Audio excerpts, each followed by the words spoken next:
Arthur Clarke, científico y escritor de obras de ciencia ficción, dijo: cualquier tecnología suficientemente avanzada es equivalente a la magia.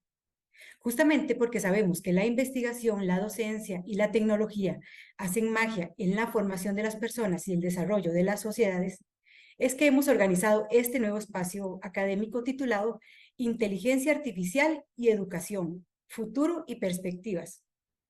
Así que de parte del Programa de Investigación en Fundamentos de la Educación a Distancia, PROIFED, de la Vicerrectoría de Investigación y el Centro de Capacitación en Educación a Distancia, CECED, de la Universidad Estatal a Distancia, les damos la más cordial bienvenida y enviamos nuestro saludo a todas las personas que en este momento se están conectando. Y lo extendemos a todas las demás personas que en otro momento aprovecharán esta charla de forma asincrónica. Para el día de hoy les vamos a contar cuál es nuestra agenda. Y está organizada de la siguiente manera. Primero tendremos las palabras de bienvenida a cargo de la vicerrectora de investigación, la doctora Rosibel Víquez Abarca. Luego tendremos la charla a cargo del doctor Saúl Calderón Ramírez.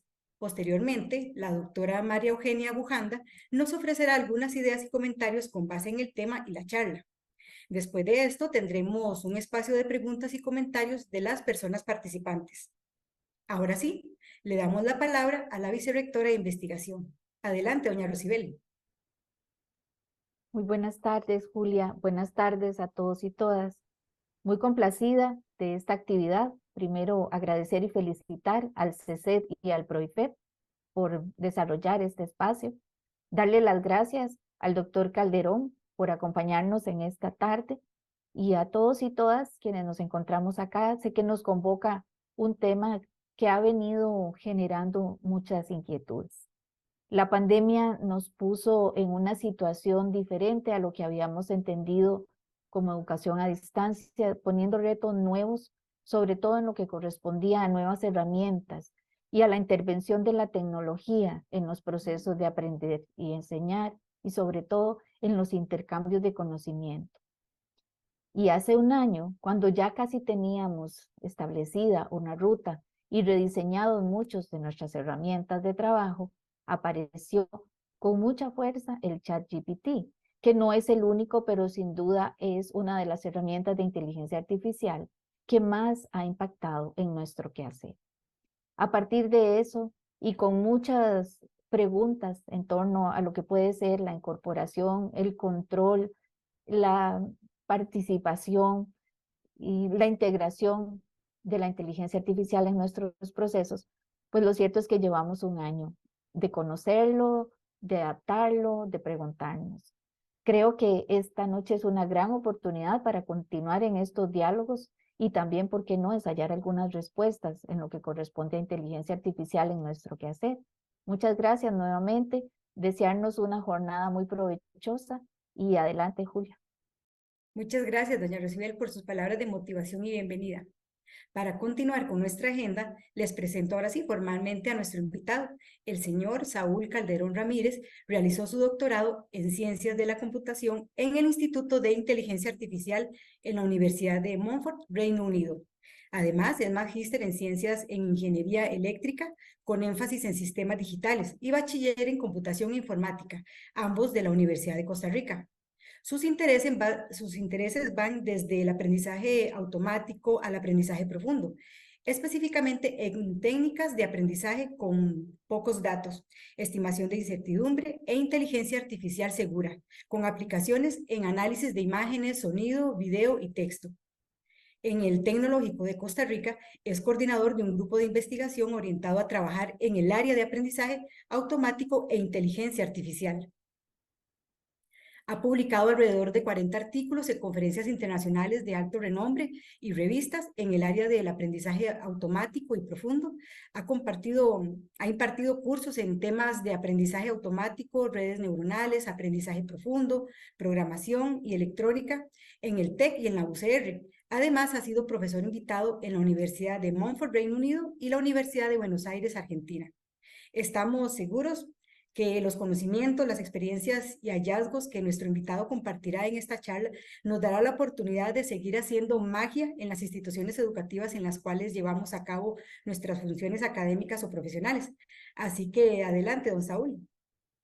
Muchísimas gracias por el espacio y por la invitación. Es para mí pues un gusto estar acá y pues compartir e intercambiar puntos de vista de un tema que siempre he pensado que es muy interesante. Y pues bueno, he construido mi carrera alrededor de él y creo que tiene mucho por desarrollarse todavía y vamos a ver pues muchísimo más en los próximos años, ¿no? Bueno, como bien decía Julia, mi formación es más ingenieril, no tengo formación pedagógica como tal, pero soy profesor universitario desde hace ya varios años. Entonces tengo, podríamos decir, conocimiento empírico de ciertos aspectos pedagógicos importantes y cruciales en la educación superior. Y bueno, de hecho, digámoslo así, la charla va a tener esa perspectiva. Vamos a introducir algunos conceptos básicos de qué es inteligencia artificial, aprendizaje automático y los famosos LLMs, los Large Language Models, entre ellos, bueno, ChatGPT, que es uno de ellos. Y pues vamos a discutir algunos aspectos de, podríamos decir, impacto y aplicaciones en la educación. Y además, pues de hecho, a mí me gusta mucho darle podríamos decir, una perspectiva un poquito más amplia, incluyendo aspectos más generales de, que en otras actividades humanas impacta la inteligencia artificial, ¿no? Y bueno, también al final voy a hacer algo así como una reflexión de hacia dónde vamos, qué nos ofrece, qué riesgos y oportunidades ofrecen estas tecnologías, enlazándolo un poquito a la educación, ¿sí? Entonces, bueno, imagino que ya varios han escuchado hablar un poquito de la cuarta revolución industrial. Varios economistas y filósofos ya caracterizan pues el periodo, podríamos decir, desde inicios del siglo XXI como la cuarta revolución industrial, que se basa pues en el uso de datos intensivo y pues dispositivos electrónicos, microelectrónicos, nanotecnología para resolver problemas prácticamente en cualquier actividad humana, ¿no? Y bueno, antes de eso, pues desde inicios podríamos decir, del capitalismo que conocemos, pues se han sucedido distintas revoluciones industriales que se han basado, podemos decir, en hitos tecnológicos como la mecanización, la electricidad y luego la transmisión de información, ¿no? Y bueno, pues el hecho que ahora contemos con grandes cantidades de datos y dispositivos microelectrónicos que son capaces de procesar mucha información a gran escala, nos abre muchas oportunidades de cómo explotar estos datos y pues es allí donde entra, podríamos decir, muchísimo de los conceptos y algoritmos y demás técnicas y enfoques de inteligencia artificial que se han venido desarrollando, podríamos decir, desde los inicios de las ciencias computacionales con el aporte de Alan Turing, ¿verdad? Él mismo definió, o podríamos decir, dio un primer intento de definir qué es un sistema inteligente con la famosa prueba de Turing. Y de allí se han sucedido distintos esfuerzos que han empezado a dar forma a esta área que hoy conocemos como la inteligencia artificial, ¿no? Y pues bueno, en este contexto, la inteligencia artificial ya cobra pues mayor relevancia, tiene, podríamos decir, mayor aplicabilidad, puesto que es factible utilizarla para resolver problemas en muchos ámbitos, ¿no? Entonces, algo muy interesante, entonces, podríamos decir, esta inteligencia artificial que estamos viendo surgir en esta cuarta revolución industrial, porque han existido distintos, existen distintos paradigmas de cómo construir un sistema con algún tipo de, que emule algún tipo de inteligencia, ¿verdad? La capacidad de adaptar y reaccionar de forma adecuada a contextos cambiantes, que es una forma tal vez un poco simplista de definir qué es un sistema inteligente, un sistema artificial inteligente, se ha basado sobre todo en la explotación de grandes cantidades de datos, ¿sí? En los 80s, tal vez luego podemos hablar un poquito de lo que es la línea cronológica del desarrollo de la inteligencia artificial, pero por ejemplo en los 80 se hablaba mucho del paradigma lógico, donde las máquinas básicamente debían ser diseñadas por los ingenieros y los desarrolladores con todas las expresiones lógicas y toda la lógica. Podríamos decir que el ser humano le implantaba su lógica y no construía su lógica a partir de, la máquina no construía su lógica a partir de los datos. Ahora, como tenemos grandes cantidades de datos disponibles, podríamos pensar que las máquinas aprenden las reglas a partir de esas grandes cantidades de datos. Entonces, a eso se le llama, en términos generales de enfoque, un sistema emergente, ¿no? Donde la inteligencia emerge a partir de la interacción con grandes cantidades de datos. Entonces, bueno, tomando en cuenta ese contexto, pues podríamos decir distintas subdisciplinas dentro de la inteligencia artificial. La inteligencia artificial engloba muchos problemas generales de cómo construir un sistema con algún tipo de inteligencia, desde, por ejemplo, cómo representamos el conocimiento, cómo hacer búsquedas eficientes, efectivas, de forma inteligente, en un espacio de estados específico. Y luego existe lo que se conoce como el aprendizaje automático, que se refiere a cómo podemos construir un modelo matemático a partir solamente de, o casi que exclusivamente, de un conjunto de datos de entrenamiento. Un ejemplo bastante práctico que me gusta muchas veces mencionar es este que está acá, donde contamos con un conjunto de datos donde medimos a partir de imágenes digitales el ancho y qué tan clara es la piel de un pescado a partir de una imagencita, ¿no? Puede que nuestro problema o nuestro objetivo a resolver es clasificar esas imágenes entre si el pescadito que aparece en la imagen es un salmón, un róbalo, ¿no? Si construimos un conjunto de datos de entrenamiento y medimos esas dos características, podríamos reducir el problema a distinguir esa imagen y clasificarla en cualquiera de las dos clases, una imagen incluso nueva, diferente a este conjunto de datos de entrenamiento, a un problema de simplemente encontrar los parámetros de la línea que clasifica con el menor error posible esos dos, podríamos decir, subconjuntos de datos de esas dos clases, ¿no? Entonces, de esa forma reducimos el problema de encontrar un modelo que vendría a estar compuesto por los parámetros M y B. Sí, tal vez recuerden incluso desde el colegio la famosa función lineal, ¿verdad? Donde tenemos una función de la forma mx más b, donde M y B controlan, son los parámetros que controlan tanto la orientación como la traslación de la recta, ¿sí? O también, como en ingeniería le llamamos, aquí en este caso tenemos un sistema con 2 grados de libertad, ¿no? Y pues nuestro problema se reduce entonces a encontrar los parámetros M y B que optimicen una función de error, por ejemplo, una función que compare la salida de nuestro modelo respecto a las etiquetas de los datos, donde observen que los puntos aquí necesitan de etiquetas, ¿sí? Necesitan de supervisión. Cada puntito necesitamos saber a qué clase pertenece para entrenar el modelo, ¿no? Entonces, a esto es lo que nos referimos con etiquetado de datos en términos generales. Luego, si yo recurro a ese concepto, pues por lo menos ya pueden tener una referencia. Donde entonces podríamos decir que el modelo debe ser entrenado con supervisión. Sí, bueno, el paradigma supervisado, podríamos decir el régimen de aprendizaje supervisado, básicamente se basa en la idea de que el ser humano representa, pues en el conjunto de datos, la supervisión a partir de etiquetas, ¿verdad? Que podemos representar numéricamente de forma muy sencilla. Y bueno, el cómo encontrar esos parámetros, eso viene mucho, podríamos decir, se usa mucho conocimiento y literatura de teoría de optimización, que se ha trabajado en matemática, propiamente optimización es una rama aplicada de la matemática, donde pues existen muchas formas de encontrar esos parámetros óptimos M y B que me minimicen esa función de error. Y bueno, pues podríamos ya aquí tener bastante claro que ese M y B depende del conjunto de datos de entrenamiento. Eso es algo muy importante que necesitamos tomar en cuenta para el resto de esta presentación, ¿no?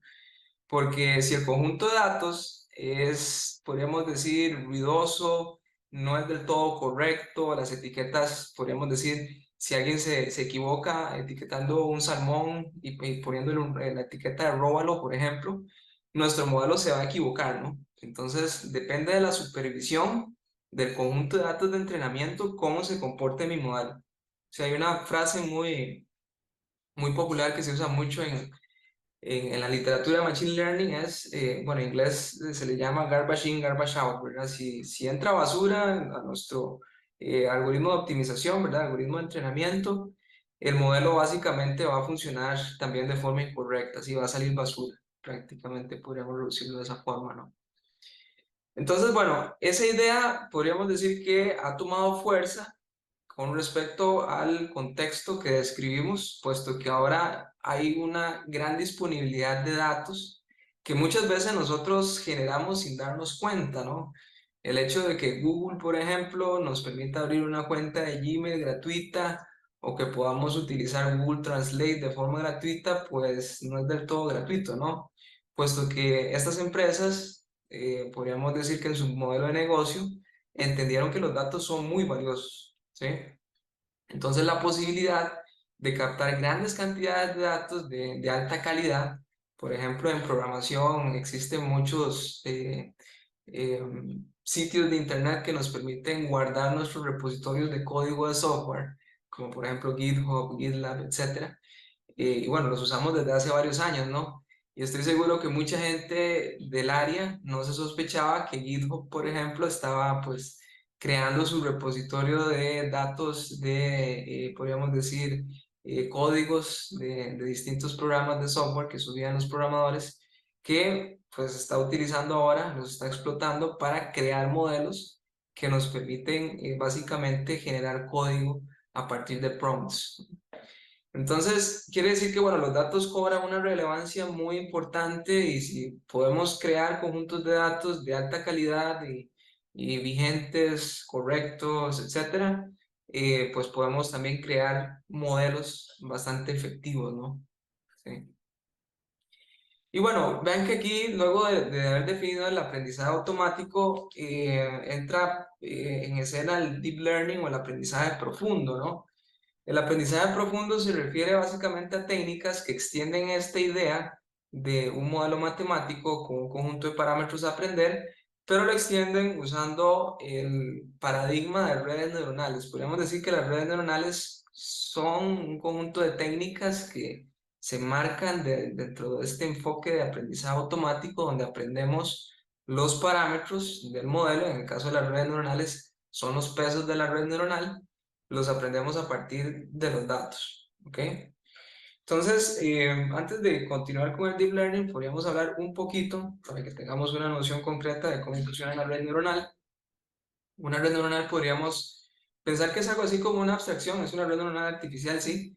Es una abstracción de cómo funciona una red neuronal biológica, es una abstracción bastante simplificada de cómo funciona, donde entonces tenemos unidades, que podríamos decir que estas unidades, estos circulitos del grafo, corresponden pues a neuronas que tienen una entrada, una energía de entrada, reciben una energía de entrada, y luego pues se conectan con otras neuronas a través de enlaces que pues numéricamente vamos a representar con pues numeritos, ¿no? Una matriz, por ejemplo, de numeritos me va a indicar qué peso hay, qué, digamos así, fuerza de conexión hay entre el nodo y nodo, ¿ok? Entonces, a como sucede, podríamos decir a grandes rasgos, en una red neuronal biológica, el conocimiento se representa en los enlaces, en qué tanta, podríamos decir, conductancia hay desde el punto de vista eléctrico, sí, o qué tanta resistencia, si hacemos la inversa de la conductancia, hay entre neurona y neurona. Entonces, por ejemplo, una red neuronal, perdón, una neurona que se conecta con otra a través de un peso muy alto, quiere decir que hay un enlace de mucha fuerza, una conductancia muy alta de la respuesta que genera una neurona respecto a la otra con la que se conecta, ¿sí? Entonces, los parámetros que aprendemos de una red neuronal, a diferencia del mx más b que vimos al inicio, vendrían a ser los pesos de esa red neuronal, ¿ok? El proceso de entrenamiento vendría entonces a consistir en calibrar o encontrar esos pesos de esa red neuronal para minimizar, de igual forma como lo hacemos en casi cualquier técnica de aprendizaje automático supervisada, encontrar el conjunto de parámetros que minimizan una función de error, ¿ok? Y bueno, además algo muy interesante de las redes neuronales es que a diferencia de nuestro modelito lineal, este es un clasificador lineal, ¿verdad? Porque básicamente es una linecita. La red neuronal puede básicamente crear cualquier superficie, ¿sí? Podemos generar la curvatura que queramos, incluso puede no ser una función, puede ser, por ejemplo, un círculo, etcétera, que nos permita clasificar con el menor error posible los datos, ¿ok? Entonces una red neuronal es bastante más poderosa, sin embargo, el tema es que es más costosa computacionalmente porque usualmente la red neuronal consta de miles de parámetros y cuando usamos Deep Learning consta de millones de parámetros, ¿ok? Entonces, bueno, siempre, bueno, podemos decir que inicialmente las redes neuronales son supervisadas, pero podríamos decir, ha habido distintos avances, distintos hitos que nos permiten ahora entrenar estas redes neuronales, no solamente de forma supervisada, sino con otros tipos de supervisión que nos permiten explotar datos que no están etiquetados, ¿ok? Entonces, bueno, tal vez hablando un poquito más de perspectiva de la historia de las redes neuronales, vean que andan por allí esa idea flotando desde los 40, como el famoso artículo de McCullough y Pitts, donde ellos plantearon el concepto de neurona artificial, ¿verdad? Una abstracción, como una abstracción de cómo funciona una neurona biológica, donde tenemos un conjunto de pesos que conectan a las neuronas de entrada con la neurona que estamos construyendo, ¿no? En ese caso, pues los pesos no se aprendían a partir del conjunto de datos, fue hasta que Frank Rosenblatt pues propuso el perceptrón, donde utilizó pues técnicas de optimización como el descenso de gradiente, en este caso en el artículo original, para optimizar esos pesos a partir de los datos, ¿ok? Luego de eso, pues empezó a haber bastante interés en la idea de pues crear neuronas artificiales. De hecho, podríamos que en sí mismo es un paradigma computacional, es otra arquitectura computacional, ¿sí? Donde, pues bueno, hubo varios críticos a este paradigma, por ejemplo, bueno, el famoso artículo de Minsky, que básicamente planteaba que el perceptrón no era muy útil porque solamente nos permitía resolver problemas de clasificación lineal. De hecho, el perceptrón original solamente tenía capacidad de resolver problemas de clasificación lineal, y eso hizo que mucha de la academia, y bueno, ni qué decir la industria, perdiera mucho el interés en el concepto de pues, neurona artificial y red neuronal luego, ¿verdad? Podemos decir que hubo algo así como un invierno, ¿sí? Por ahí de los 70s, 80s. Sin embargo, también hubo desarrollos desde otras perspectivas. Esto podríamos decir que es la perspectiva ingenieril, pero desde las neurociencias, por ejemplo, Huber y Wiesel desarrollaron experimentos interesantes en, por ejemplo, cómo reaccionan las neuronas del córtex visual a distintos patrones. Por ejemplo, en gatos encontraron que pues, las neuronas del córtex visual reaccionan a un patrón sin importar dónde se encuentra el patrón en la pantalla, ¿no?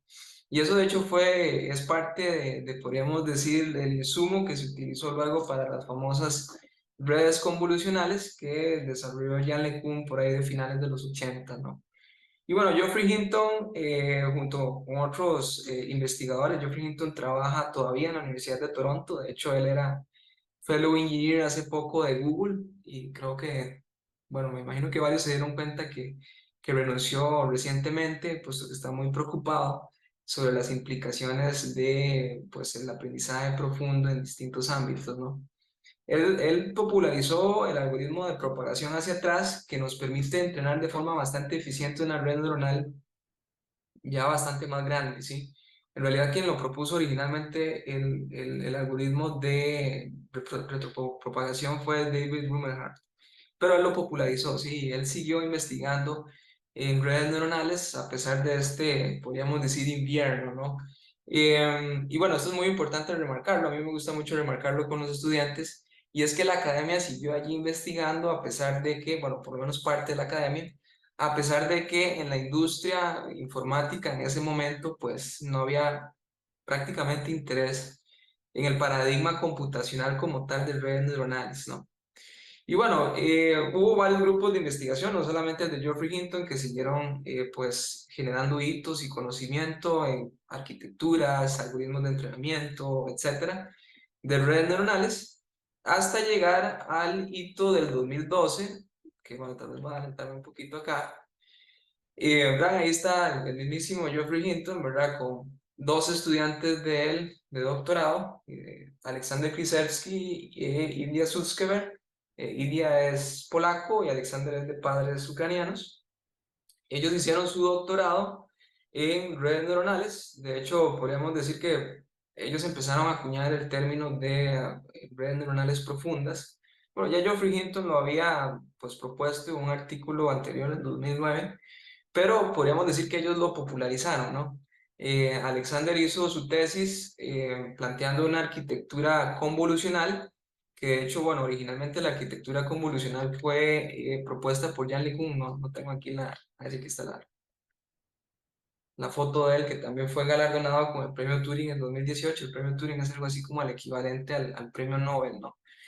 Ellos básicamente extendieron la idea de una red convolucional para pues, que incluya más capas, haciendo distintos, podríamos decir, cambios en la arquitectura y en el algoritmo de entrenamiento para hacer que se entrenara más rápido con una mayor cantidad de capas, ¿no? Y pues ganaron una competencia que en ese tiempo era la referencia en análisis de imágenes, tiene por nombre ImageNet, ganaron respecto a sus competidores más cercanos por ahí del 15%, con un 15% de margen en tasa de aciertos, en problemas de clasificación de imágenes y detección de objetos, ¿no?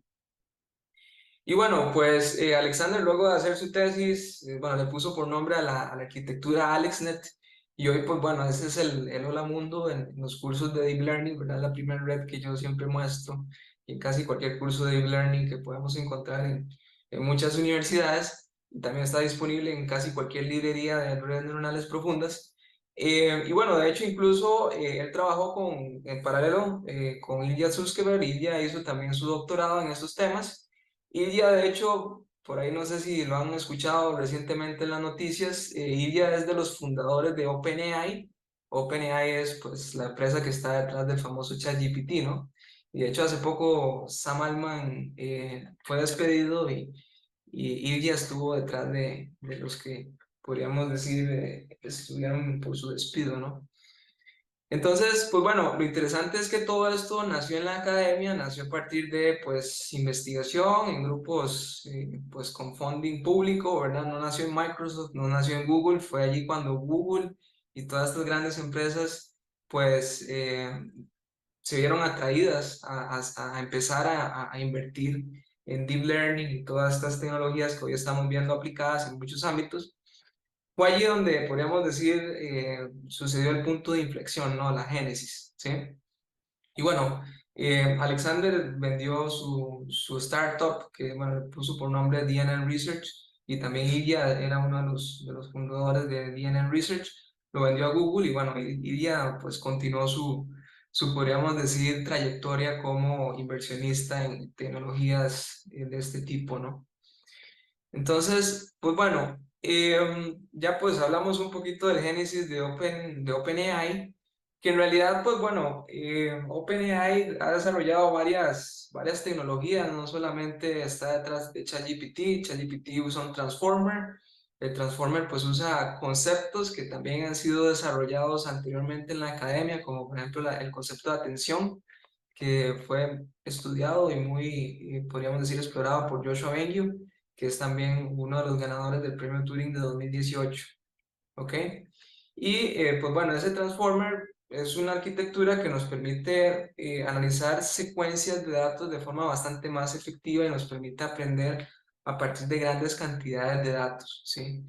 OpenAI básicamente lo que hizo fue escalar el aprendizaje de esta arquitectura, de este transformer, con cantidades de datos enormes, ¿sí? Con datos de creo algo así como 3 años de internet, por allí anda, de las páginas más grandes, los repositorios más grandes principales, Wikipedia, eh, cadenas de noticias, repositorios de artículos científicos, etcétera, que pues básicamente le permiten al modelo aprender de muchísimas más fuentes de datos y puedes empezar a exhibir comportamientos que pues hasta la fecha todavía son bastante sorpresivos y estamos todavía, podríamos decir, entendiendo qué es lo que está aprendiendo y cómo funcionan estos modelos ya entrenados con estas grandes cantidades de datos.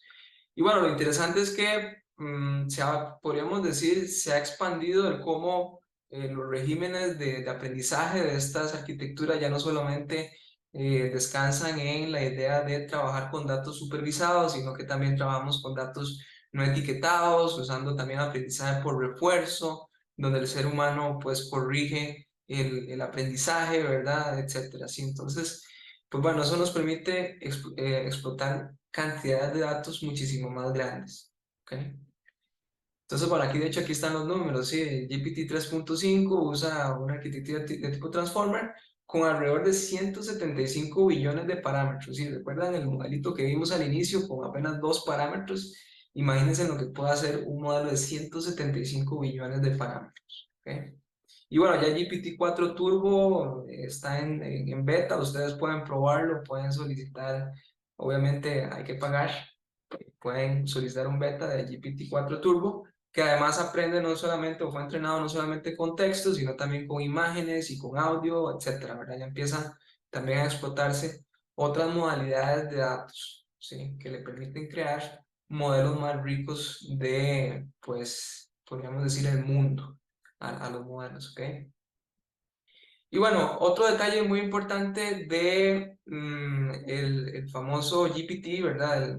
Los transformers en general, bueno, el GPT en específico más bien fue entrenado como un modelo generativo. Los modelos generativos básicamente aprenden una distribución de los datos. Entonces, cuando ustedes han visto, seguramente han probado ChatGPT, cuando ustedes le dan un prompt como entrada, el ChatGPT pues genera una salida que puede variar o varía de hecho de corrida en corrida. O sea, ustedes le dan el mismo prompt 5 veces y la salida es diferente. ¿Por qué sucede eso? Porque el modelo es un modelo generativo, ¿sí? Él genera una observación a partir de una distribución que él aprende. Y de hecho, bueno, esto nos lleva a una definición que, bueno, yo podría decir que estoy 95% de acuerdo, y es que, pues estos modelos podríamos decir que son algo así como loros estocásticos. Bueno, en inglés le llaman stochastic parrots, ¿no? Porque son modelos que básicamente aprenden a dar la salida que el ser humano espera, ¿sí? A partir de una entrada, ¿no? Entonces, podríamos decir que el modelo aprende qué es lo más verosímil que el ser humano puede esperar como salida, ¿ok?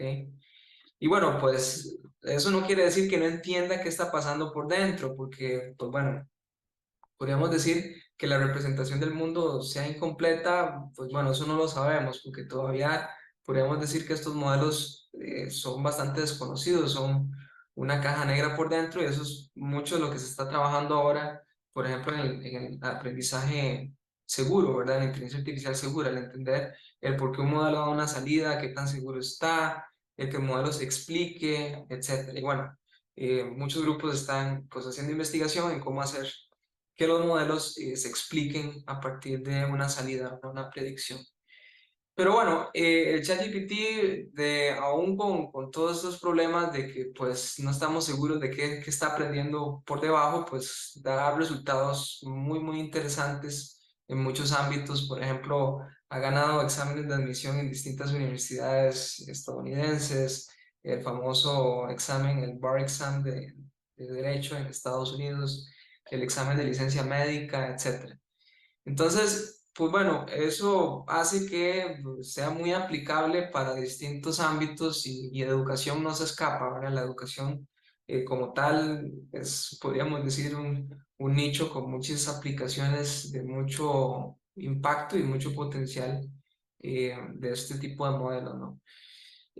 Debilidades de estos modelos, como les decía, bueno, son en gran parte una caja negra, no sabemos cómo funcionan, entonces pues no podemos entender el por qué el modelo da una salida respecto a otra. Estos modelos alucinan, puesto que ellos construyen, igual son modelos, aunque sean modelos muy complejos, estos modelos se construyen a partir de los datos, ¿no? Entonces, si nosotros le hacemos una pregunta que podríamos decir no está contenida en sus datos o está muy mal representada en el conjunto de datos de entrenamiento que se usó para construirlo, pues el modelo va a alucinar. Él nos va a dar una respuesta que suena plausible, básicamente él miente, ¿verdad? Y él podríamos decir que fue entrenado para mentir, ¿no? Puesto que es básicamente un parrot, ¿verdad? Un stochastic parrot, ¿verdad? Hasta ahora eso es lo que alcanzamos a saber, ¿verdad? Entonces, pues bueno, los GPTs, los ChatGPT, etcétera, son, podríamos decir, es un modelo construido por OpenAI, pero existe ya todo un ecosistema, ¿verdad? De modelos disponibles que son entrenados para resolver problemas diferentes. Y esto es algo muy interesante, ¿no? Nosotros podríamos decir que podemos entrenar un modelo para resolver problemas diferentes en distintos ámbitos o incluso para resolver un problema de forma diferente, ¿sí? Entonces, eso abre muchas posibilidades. Por ejemplo, pues bueno, ahora muchas empresas están empezando a entrenar sus modelos para trabajar con datos de una empresa o un negocio específico, ¿verdad? Por ejemplo, yo he trabajado con call centers, ¿verdad? Con empresas que trabajan con call centers. Y pues bueno, pues ahora se están usando mucho estos modelos para generar agentes, ¿verdad? Que respondan preguntas de un negocio, etcétera, ¿verdad? Y ahora se conectan con síntesis de voz y transcripción de audio, ¿verdad? Que también con Deep Learning se puede hacer. Ya tenemos agentes de call center casi que completamente automatizados, ¿no? Y bueno, en educación eso abre muchas posibilidades. Por ejemplo, luego vamos a hablar un poquito de Sam Kalman, que pues ha trabajado bastante el tema de cómo entrenar estos LLMs para generar agentes que mejoren el proceso de aprendizaje, ¿no? Entonces, y además, bueno, como les decía, no solamente ahora estos modelitos son entrenados con texto, sino que también se entrenan con audio y video, ¿ok? Y también imágenes. Entonces, bueno, aquí está Geoffrey Hinton. De hecho, ustedes pueden buscar el video. Ahí les puse, bueno, yo envié la presentación por si quieren ver el video completo. Eh, Ahí es donde, pues, Geoffrey Hinton lo entrevistan luego de su renuncia. Él está muy, muy preocupado y, bueno, también Jan LeCun y Joshua Bengio y, bueno, varios otros colegas que han trabajado con ellos. Están muy preocupados sobre las implicaciones de, en general, el deep learning en muchos ámbitos, ¿no? Y es que, bueno, esta tecnología podríamos decir que es un game changer, como dicen en Estados Unidos, ¿no? Porque automatiza de forma bastante vertiginosa muchos procesos de, podríamos decir, mucha sofisticación cognitiva y podríamos decir son trabajos de cuello blanco, lo que se empiezan a automatizar, ¿no? Incluso la generación de software, el escribir software, ¿sí? El generar ensayos, el generar planes para empresas, ¿verdad? De mercadotecnia, etcétera. Todo este tipo de cosas ahora, pues, pueden generarse de forma muy rápida y elevan muchísimo la productividad de trabajadores en muchos ámbitos, ¿no? Y bueno, esto es parte de la preocupación. De hecho, Jan LeCun es alguien que sobre todo enfoca mucho su preocupación en qué es lo que va a pasar, ¿verdad? ¿Cuál va a ser el impacto social y económico de estas tecnologías, más allá de algunos riesgos existenciales eh, que otros filósofos como Halai, ¿verdad? Han mencionado, ¿verdad? De que estos modelos pueden llegar a empezar de forma emergente a pensar, ¿verdad? Y a tomar decisiones de forma autónoma. Ellos lo que comentan, Geoffrey Hinton y sobre todo Jan LeCun, es muy crítico a estas perspectivas porque para él la preocupación es ahora de cuál es el impacto de estas tecnologías, ¿no? Entonces, ahí les dejo el video para que puedan verlo. Luego vamos a retornar un poquito a este aspecto, podríamos decir, más general del impacto socioeconómico de estas tecnologías. Pero enfocándonos un poco más en educación, bueno, en educación eso pues no es diferente. Hay muchos procesos, muchos trabajos que tanto desde el punto de vista del profesor y el estudiante pueden automatizarse y estas herramientas pueden pues generar muchísima, podríamos decir, un cambio vertiginoso en la productividad y pues bueno, eso puede tener implicaciones diferentes desde el punto de vista que se le mire, ¿verdad? Para el estudiante eso puede generar, podríamos decir, una, una calidad de aprendizaje menor si es que estas tecnologías se usan de forma incorrecta, ¿verdad? Si las usan para plagio, para hacer sus trabajos, cuando el profesor espera y como parte del ejercicio didáctico espera que el estudiante haga el proceso por su cuenta, pues bueno, podríamos decir que eso genera impactos negativos, ¿no? Y es que, bueno, por ejemplo, Noam Chomsky, también ahí les dejé el video para que lo puedan ver, él es muy crítico de estas tecnologías, él de hecho usa mucho este término de stochastic parrot para referirse a estos modelos, y pues para él son un peligro y pues un riesgo, podríamos decir que lo negativo le gana mucho a lo positivo en el ámbito de la educación, ¿no? Porque estas herramientas, desde su punto de vista, facilitan el no pensar, ¿verdad? Entonces, erosionan mucho el proceso educativo.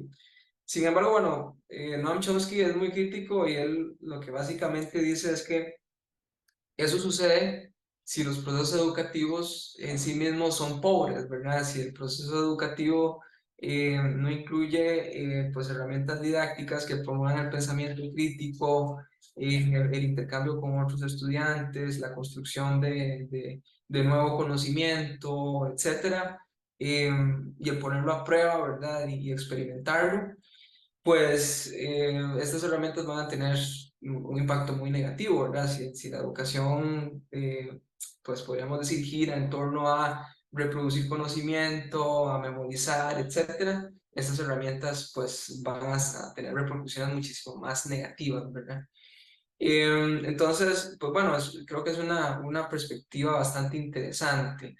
Podríamos decir que del otro lado del espectro, bueno, tal vez no es que quiera polarizar la discusión en torno al impacto de estas tecnologías en la educación, podríamos encontrar a Salman Khan, ¿verdad? Que también ha investigado y ha trabajado mucho el tema de inteligencia artificial por muchos años. Él es profesor en Stanford y tiene un emprendimiento en, pues básicamente, uso de tecnologías para la educación. De hecho, creo que me gustaría tal vez poner unos 2 minutos de este video. No sé si el video está compartido, el audio está compartido. Tal vez me pueden decir, porque yo creo que sí, ¿verdad? Vamos a ver. Si gusta, lo prueba. Probémoslo a ver si. Bueno, escuchan el anuncio, ¿no? No, el anuncio no. ¿No se escucha? No, No. todavía no estoy escuchando. Ah, creo que aquí. Anyone who's been Vamos a ver si paying les attention puedo Ahora sí. compartir. Y ahora has sí. seen lines like this, ¿Sí escucha? especially in education. Ahora sí. Sí. Has been Ok. students are going to be using ChatGPT and other forms of AI to cheat, do their assignments. They're not going to learn, and it's going to completely undermine education as we know it. Now, what I'm going to argue today is not only are there ways to mitigate all of that, if we put the right guardrails, we do the right things, we can mitigate it. But I think we're at the cusp of using AI for probably the biggest positive transformation that education has ever seen. And the way we're going to do that is by giving every student on the planet an artificially intelligent but amazing personal tutor. And we're going to give every teacher on the planet an amazing artificially intelligent teaching assistant. And just to appreciate how big of a deal it would be to give everyone a personal tutor, I show you this clip from Benjamin Bloom's 1984 Two Sigma study, where he called it the Two Sigma problem. The Two Sigma comes from two standard deviations, sigma is simple for standard deviation. And he had good data that showed that, look, the normal distribution, that's the one that you see in the traditional bell curve right in the middle, that's how the world kind of sorts itself out. That if you were to give personal one-to-one tutoring for students, then you can actually get a distribution that looks like that right. It says tutorial one-to-one with the asterisk, like that right distribution, a 2 standard deviation improvement. Just to put that in plain language, that could take your average student and turn them into an exceptional student. It can take your below average student and turn them into an above average student. Now, the reason why he framed it as a problem was he said, well, this is all good, but how do you actually scale group instruction this way? How do you actually give it to everyone in an economic way? What I'm about to show you is, I think, the first moves towards doing that. Obviously, we've been trying to approximate it in some way at Khan Academy for over a decade now, but I think we're at the cusp of accelerating it dramatically. I'm going to show you the early stages of what our AI, which we call Khanmigo, what it can now do, and maybe a little bit of where it is actually going. So this right over here is a traditional exercise that you or many of your children might have seen on Khan Academy. But what's new is that little bot thing at the right. And we'll start by seeing one of the very important safeguards, which is the conversation is recorded and viewable by your teacher. It's moderated actually by a second AI. And also it does not tell you the answer. It is not a cheating tool. Notice when the student says, tell me the answer, it says, I'm your tutor. What do you think is the next step for solving the problem? Now, if the student makes a mistake, and this will surprise people who think large language models are not good at mathematics, notice not only does it notice the mistake, it asks the student to explain their reasoning, but it's actually doing what I would say not just even an average tutor would do, but an excellent tutor would do. It's able to divine what is probably the misconception in that student's mind, that they probably didn't use the distributive property. Remember, we need to distribute the -2 to both the 9 and the 2m inside of the parentheses. This to me is a very, very, very big deal. And it's not just in math. This is a computer programming exercise on Khan Academy where the student needs to make the clouds part. And so we can see the student starts defining a variable, left x minus minus. It only made the left cloud part, but then they can ask Khan-Vigo, what's going on? Why is only the left cloud moving? And it understands the code. It knows all the context of what the student is doing. And it understands that those ellipses are there to draw clouds, which I think is kind of mind-blowing. And it says, to make the right cloud move as well, try adding a line of code inside the draw function that increments the right x variable by 1 pixel in each frame. Now, this one is maybe even more amazing because we have a lot of math teachers. We've all been trying to teach the world to code, but there aren't a lot of computing teachers out there. And what you just saw, even when I'm tutoring my kids when they're learning to code, I can't help them this well, this fast. This is really going to be a super tutor. And it's not just exercises, it understands what you're watching. It understands the context of your video. It can answer the age-old question, why do I need to learn this? And it asks Socratically, well, what do you care about? And let's say the student says, I want to be a professional athlete, and says, well, learning about the size of cells, which is what this video is about, that could be really useful for understanding nutrition and how your body works, etc. It can answer questions, it can quiz you, it can connect it to other ideas. You can now ask as many questions of the video as you could ever dream of. Bueno, yo creo que ahí entienden la idea con este primer tramo del video. Pueden terminar de verlo ustedes. De hecho, por ejemplo, otro podríamos decir caso de uso interesante es el emular, por ejemplo, una figura histórica en cursos como estudios sociales, bueno, en áreas como estudios sociales, historia, economía, etcétera, ¿verdad? Y pues el modelo, nosotros podemos, este tipo de modelos, y de hecho ustedes también lo pueden probar con ChatGPT, no funciona tan mal. Él lo ha entrenado para emular distintas figuras históricas y hacer que, por ejemplo, el estudiante le haga preguntas a esa figura histórica, haga entrevistas y pues funja como podríamos decir un complemento, ¿no?, al proceso de aprendizaje.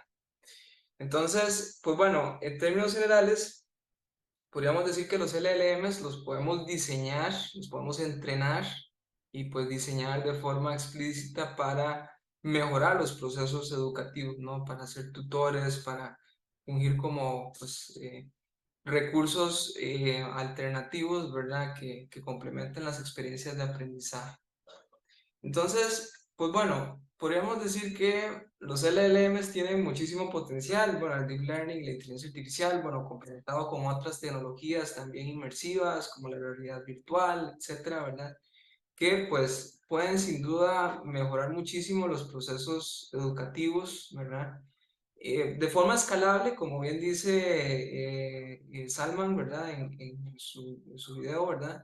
Siempre y cuando exista pues la infraestructura tecnológica y también pues evidentemente la administración, podríamos decir profesional de un educador que pues maneje y pues administre, gestione el uso de estas tecnologías para realmente promover un aprendizaje, ¿verdad? Pues constructivo y que pues haga del estudiante una persona crítica, ¿verdad? Con capacidad de generar nuevo conocimiento, etcétera, ¿sí? Estas tecnologías las podemos emplear también para eso, como una herramienta, ¿ok? Entonces, en términos generales, podríamos decir que podemos usarlo de forma correcta o incorrecta, podemos diseñar la herramienta para que simplemente los estudiantes la puedan usar para hacer plagios y para salir más rápido de las asignaciones, o podemos diseñarlas e implementarlas también como valiosas herramientas de pues, el recurso didáctico, ¿no? Entonces, otra discusión que, bueno, de hecho en el TEC la hemos tenido, he participado en un par de foros al respecto, es, pues bueno, entonces, ¿cuál es el rol del profesor ahora? Bueno, además de el entender y administrar el uso de estas tecnologías de forma, podríamos decir, controlada, pues quiere decir que ahora estas herramientas nos facilitan muchísimo lo que es el aprendizaje de conceptos ya construidos y conocidos en la literatura, ¿no? Pero además nos da la posibilidad, y eso en sí mismo podríamos decir que es una oportunidad, de pues involucrar a los estudiantes en procesos ya de construcción de conocimiento nuevo, ¿verdad? Que bueno, en la educación superior eso es muy importante, ¿no? O sea, por ejemplo, bueno, yo trabajo mucho con estudiantes que hacen sus tesis de licenciatura, de maestría, de doctorado, y pues bueno, allí el objetivo en las tesis siempre es generar conocimiento nuevo. Estas herramientas funcionan de forma bastante efectiva para, por ejemplo, ya, por ejemplo, un estudiante mío de maestría lo usa mucho para hacerle preguntas a un modelo a partir de un artículo. Ok, bueno, ¿cuál es la idea principal de este artículo? ¿En qué consiste esto? Explícame más este concepto que está en este artículo, con otras palabras. Todo ese tipo podríamos decir, funcionalidades facilita muchísimo el aprendizaje para que luego el estudiante luego pueda hacer su construcción de nuevo conocimiento de forma más efectiva. Y es allí donde, desde mi punto de vista, nosotros como educadores podemos explotar muchísimo estas tecnologías, ¿no? Y bueno, ya pues podríamos decir, habiendo hecho esta inmersión en lo que son aplicaciones en el mundo educativo, podríamos hacer podríamos decir, otro vistazo más general al impacto de estas tecnologías en otros ámbitos. Por ejemplo, acá, bueno, un economista que a mí me gusta mucho leer es Daron Acemoglu, que, pues bueno, ha estudiado mucho el impacto de distintas revoluciones productivas en, pues, la estructura social y económica de distintas sociedades. Y es que, bueno, hay toda una discusión, como bien decíamos, de cuál es el impacto de estas tecnologías, si va a generar más impacto positivo o negativo, ¿verdad? Si los nuevos trabajos van a compensar los viejos trabajos, etcétera. Y cuando uno escucha a políticos y economistas, etcétera, pues también generadores de contenido o cualquier opinólogo, ¿verdad? Cuesta mucho encontrar a alguien que realmente se tome en serio esto. Siempre es muy fácil encontrarse esta opinión de que, bueno, siempre ha existido la tecnología, siempre se crean nuevos trabajos y siempre se reemplazan otros y se van a generar nuevos. Y en realidad eso no es tan así. Ese es un tema bastante complejo y en distintas sociedades han habido pues impactos diferentes, ¿verdad? De acuerdo a su nivel de desarrollo. Y bueno, Daron Acemoglu es alguien que pues ha investigado bastante este tema. Él de hecho hace poco ganó la medalla John Bates Clark, que es considerado algo así como el precursor en el Premio Nobel de Economía por pues propiamente sus investigaciones del impacto de las revoluciones tecnológicas en la estructura social y económica de las sociedades. Por ejemplo, uno de sus estudios básicamente describe esta relación entre productividad y compensación por hora de la clase trabajadora en promedio en Estados Unidos. Y ven que, bueno, desde los 50, la posguerra, podríamos decir que la productividad ha ido, podríamos decir, aumentando de forma sostenida conforme pues las telecomunicaciones se masificaron, los sistemas de transporte también a gran escala se masificaron, la electrónica y luego la informática por ahí de los 70s, 80s, siguieron subiendo esa, podríamos decir, productividad, o sea, qué tanto produce un trabajador por hora. Ahí hay muchas formas de medirlo, ¿verdad? Lo he analizado desde distintas perspectivas. Y luego, ¿qué relación tiene eso con la compensación promedio de ese trabajador, ¿verdad? ¿Qué tanto rédito recibe? No solamente a nivel salarial, sino pago en especies, servicios públicos, etcétera, ¿verdad? Y él pues describe que podríamos decir hay un punto de inflexión por ahí de finales de los 70s, inicios de los 80s, que pues hecho que esa diferencia entre esa compensación promedio y la productividad se haga cada vez más grande. Él lo atribuye a muchas razones. Por ejemplo, bueno, él habla mucho de el cambio en política pública que hubo en Estados Unidos por ahí de ese periodo, ¿verdad? La liberalización de muchos aspectos de la economía, podríamos decir la privatización de la educación, desmantelamiento de servicios públicos y también algo que él describe que también sucede en ese periodo es la podríamos decir menor organización de la clase trabajadora con menor tasa de sindicalización, con sindicatos más débiles, que entonces hace que esa ganancia en productividad se deje de transferir a la clase trabajadora, ¿verdad? Y bueno, ahí entonces queda la incógnita de dónde se queda esa diferencia en productividad, ¿verdad? Y bueno, lo correlaciona, hay otros economistas que también se apoyan en estos estudios, que lo correlacionan con, por ejemplo, la deuda en tarjetas de crédito y la deuda promedio de un trabajador, ¿verdad? Cómo ha crecido a partir de los 80s, luego ese estancamiento en la compensación por hora. Pero hay otro aspecto que él también describe mucho, y hay de hecho un artículo, él creo que le llama Good Jobs versus Bad Jobs, es bastante interesante, lo publicó hace unos cuantos años ya, donde él describe que el Estado también y la política pública han dejado de hacer inversión en, podríamos decir, crear buenos trabajos. Sí, es que algo que él describe es que, por ejemplo, en los 40, 50, 60, el Estado, pues conforme se desarrollaba la tecnología y los medios de producción se revolucionaban y se hacían más productivos, el Estado seguía invirtiendo en formar a la gente en nuevos, podríamos decir, puestos de trabajo de mayor calificación, ¿verdad? Eso quiere decir que entonces, pues bueno, se harían universidades públicas para formar ingenieros químicos, ingenieros agrónomos, ¿verdad? Porque estábamos reemplazando a los agricultores, ¿verdad? Que ya pues empezaban a utilizar mecanización a gran escala, fertilizantes, etcétera. Entonces, pues bueno, a esa nueva, digamos así, esas nuevas generaciones se les daba una mejor educación, oportunidades de educación que los tecnificaban y, podríamos decir, creaba a final de cuentas buenos trabajos, ¿no? Él lo que comenta es que, lo que describe es que esa política, en términos generales, en Estados Unidos y en muchas sociedades occidentales, se ha estancado, ¿no? Y es que ya ahora, pues, se le da un privilegio muy grande a la formación tecnificada y no a la formación de alto, pues, nivel científico, etcétera, ¿verdad? Entonces, quiere decir que pues, hay un rol ahí importante de la inversión pública y eso es también algo que han descrito otros investigadores, por ejemplo, Mariana Mazzucato, por aquí creo que la mencionamos, bueno, y luego aparece en escena.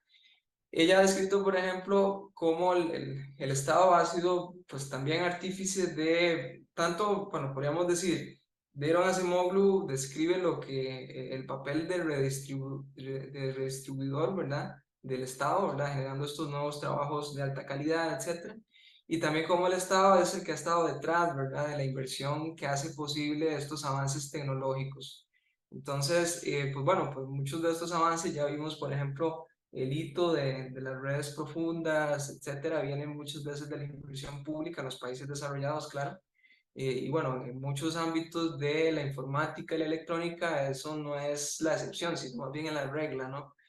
Muchísima inversión pública a través de organismos como el NHS, NSF, etcétera, ¿verdad? También el complejo militar, etcétera, es el que ha estado detrás de esas nuevas tecnologías y el crear esos, podríamos decir, buenos trabajos, pero esa habilidad se ha estancado con el tiempo, podríamos decirlo así, en términos generales en los países desarrollados y ni qué decir en los países subdesarrollados, ¿ok?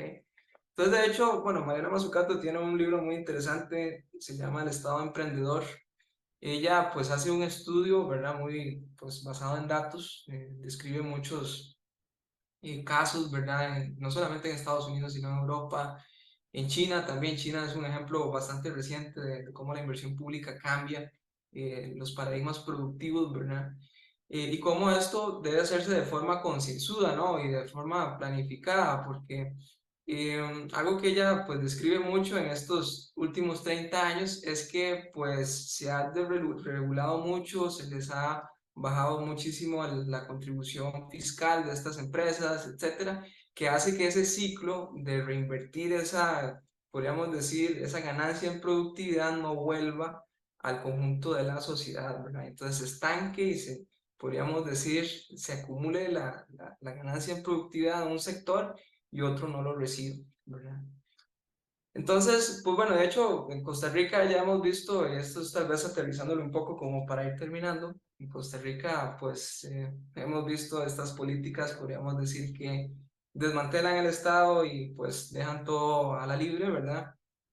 Que a la larga hacen que pues nuestra capacidad de generación de nuevo conocimiento, la capacidad de, bueno, tanto generación como gestión y aplicación de este nuevo conocimiento sean bastante más deficientes, ¿verdad? Y de hecho hace poco salió el CENIA, que es un centro de investigación de hecho dedicado al estudio y al desarrollo de la inteligencia artificial en Chile, que es un centro nuevo, publicó un índice donde compara varios países en cuanto a su capacidad de I+D y bueno, muchos otros, podríamos decir, vectores en la capacidad de generar pues investigación, desarrollo y aplicación efectiva de la inteligencia artificial en distintos ámbitos de la vida humana, ¿no? Y Costa Rica salió bastante mal, de hecho salimos en la posición 8 del ranking contra un país, por ejemplo, como Uruguay, que es, podríamos decir, comparable en muchos, desde muchos puntos de vista, ¿verdad? Muchos indicadores con Costa Rica, ¿ok? Entonces, bueno, eso, pues, ¿qué quiere decir? Que nos falta muchísimo como país, hay que cambiar, me parece, hay que hacer una discusión de, pues, propiamente cómo aprovechamos esta cuarta revolución tecnológica de forma sostenible, inclusiva, que permita al conjunto de la sociedad insertarse y aprovechar, pues, las potencialidades y los beneficios de estas tecnologías, ¿no? Y bueno, la educación es un ámbito donde pues ya hemos visto que pues hay muchísimo potencial. Si Costa Rica se propusiera una política pública seria de inversión para desarrollar pues tanta investigación y aplicación de estas tecnologías para el aprendizaje y la educación para los distintos sectores de la población, pues vendría a ser bastante pues provechoso para el conjunto de la sociedad, ¿no? Y es que, bueno, estas tecnologías pueden usarse de forma eficiente o más efectiva para generar un impacto más positivo para el conjunto de la sociedad, porque, bueno, estas tecnologías las podemos usar para entrenar técnicos de forma muy efectiva, ¿no? Y, bueno, muchas empresas ya lo están utilizando, ya en vez de hacer trainings con un ingeniero dedicado a entrenar a los nuevos ingenieros o los nuevos técnicos que van a usar una herramienta, pues ahora se pueden utilizar módulos, modelitos que permitan entrenar a los técnicos, a los ingenieros de forma más rápida para que empiecen ya a producir en el contexto de una empresa, ¿no? Pero, pues bueno, eso es limitado y no debería ser propiamente la forma en la que usemos estas herramientas para formar a las personas, para educarlas, ¿no? Y es que muchas veces confundimos el capacitar y formar, y es que nuestro sistema educativo, pues debería recuperar, y siendo bastante críticos, como bien lo comenta Noam Chomsky, debemos recuperar e intentar reconstruir la visión de que el sistema educativo público debe formar a seres humanos críticos, con capacidad de criterio, completos, ¿verdad? En distintos ámbitos, no solamente en ámbitos técnicos, ciencias duras, sino ciencias sociales, filosofía, artes, etcétera, ¿verdad? Y es allí donde pues el uso de esta tecnología pues puede ser muy positivo, pero necesitamos una política pública que lo entienda, ¿no? O sea, no simplemente reducirlo a formar a la gente a aprender un nuevo lenguaje o algo que pueda ser, podríamos decir, más limitado, más restricto a un ámbito más técnico, ¿verdad? O simplemente formarse para un empleo, ¿verdad? O capacitarse para un empleo. Entonces, en ese contexto, pues bueno, podríamos utilizar estas tecnologías que tienen muchísimo potencial, pero pues necesitamos esa decisión política, ¿verdad? Esa política pública. Y bueno, de hecho, esto ya es para ir cerrando, yo creo que ya se va acabando el tiempo. Aquí les hice también disponible este link de la UNESCO para que hace poco ellos liberaron, yo estaba en contacto un poco con ellos en algunas actividades, ellos liberaron pues varios, podríamos decir, materiales o recursos de cómo pues la inteligencia artificial puede beneficiar a los procesos educativos. Me parece un recurso bastante interesante para que, bueno, instarlos a que sigan aprendiendo, ¿verdad? Varios de ustedes entiendo que están en el mundo de la educación, pues a entender cómo pues estas herramientas podemos utilizarlas como un recurso valioso, pero siempre es importante tener ese objetivo estratégico claro, ¿verdad? Y bueno, debemos construirlo, ¿verdad? Como docentes, eso es, podríamos decir, usando el sombrero docente, el preocuparnos por realmente construir un sistema que forme a seres humanos completos y no solamente capacite a personas para un empleo, ¿no? Y bueno, de hecho, tal vez haciendo ya, terminando el cierre, pues en Costa Rica ya sabemos que hay muchos, creo yo, estamos conscientes de muchas amenazas en cuanto a, podríamos decir, eh, inmediatas que está sufriendo el sistema educativo con recortes en la inversión, con, podríamos decir, fuga de talento humano, ¿verdad? Producto de esos recortes. Me parece que la visión, digamos así, de los tomadores de decisión en este momento, los políticos, etcétera, es el de recortar y no, pues, entender que, bueno, hay que hacer inversión y que esa inversión, pues, genera réditos y sobre todo, cuál es el objetivo final del sistema educativo, cuál debería ser ese objetivo final de ese sistema educativo, ¿no? Porque, bueno, como bien ya hemos discutido, pues estas herramientas pueden usarse de buena o mala forma, ¿ok? Y es que, bueno, ellos, Joshua Bengio, Yannick Kuhn, estos investigadores que mencioné, tienen muchísima preocupación en cómo la inteligencia artificial puede usarse para concentrar más el poder, concentrar más los ingresos y pues bueno, generar una sociedad muchísimo más dividida. Y por eso, bueno, por ejemplo, Joshua Bengio es, podríamos decir, de los más activos en la idea de, en la preocupación de democratizar la inteligencia artificial para que genere réditos para el conjunto de la sociedad, ¿no? De hecho, pues por ahí queramos traerlo en algún momento a alguna conferencia. De hecho, aprovecho para terminar, porque nosotros organizamos, bueno, yo participo usualmente organizando esta conferencia anual, es el VIP, donde pues tratamos la intersección entre ciencias de la vida y inteligencia artificial, técnicas computacionales, pero en realidad no está cerrado también a ámbitos como la educación. Y pues bueno, de hecho vamos a tener como invitado a Horacio Sayón, que él básicamente trabaja en el uso de estas tecnologías para promover la accesibilidad, ¿sí? El uso de, por ejemplo, los LLMs para simplificación de texto, etcétera, ¿verdad? Distintas aplicaciones. De hecho, pues aún están a tiempo, si quieren inscribirse, ahí está el nombre de la conferencia, pueden buscarlo, lo escriben ahí como BIP 2023 y así les aparece. Y bueno, pueden ir a sacarlos y pues asistir y participar a la conferencia. ¿Sí? Entonces, bueno, eso es de mi parte. No sé si tienen preguntas o comentarios o lo vemos luego. Sí, ahorita abrimos el espacio de preguntas y comentarios. Más bien, bueno, y desde ya igual aprovecho para darle las gracias a un Saúl por sus aportes, que justamente nos permite reflexionar acerca del uso de la inteligencia artificial como parte de las nuevas realidades que influyen en la educación superior y nos pone a pensar entonces cómo debería ser la formación de los futuros profesionales. Antes del segmento de preguntas y respuestas, vamos a darle la palabra a la señora María Eugenia Bujanda. Ella es doctora en educación por la Universidad Complutense de Madrid y licenciada en pedagogía por la Universidad de Deusto en España. Actualmente trabaja con nosotros en la UNED en el Centro Agenda Joven en Derechos y Ciudadanía. Y también trabaja con la Cátedra de Investigación de la Escuela de Ciencias Exactas y Naturales y la Maestría en Tecnología Educativa en la Escuela de Ciencias de la Educación. Fue investigadora y coordinadora de la Fundación Omar Dengo por más de 15 años y directora de Educación del Programa Nacional de Informática Educativa del Ministerio de Educación Pública. Entonces, le cedo la palabra, doña María Eugenia. Hola, hola, muy buenas tardes a todas las personas que nos acompañan en esta actividad. Un saludo muy cordial, un saludo muy especial para Julia, para el equipo del CECET, a quien agradezco que me hayan invitado a ser parte de esta actividad.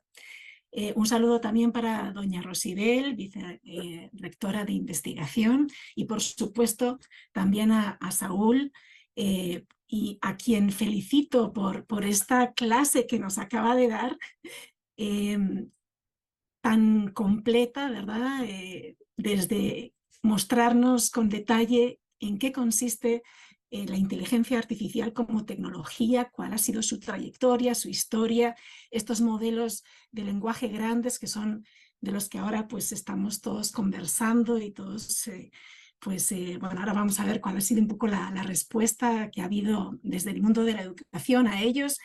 Y también por abrirnos un poco la mirada hacia todas las implicaciones que tiene esta tecnología desde el mundo económico, desde el campo de la política pública. Muy interesante las perspectivas que nos ha compartido el doctor Calderón.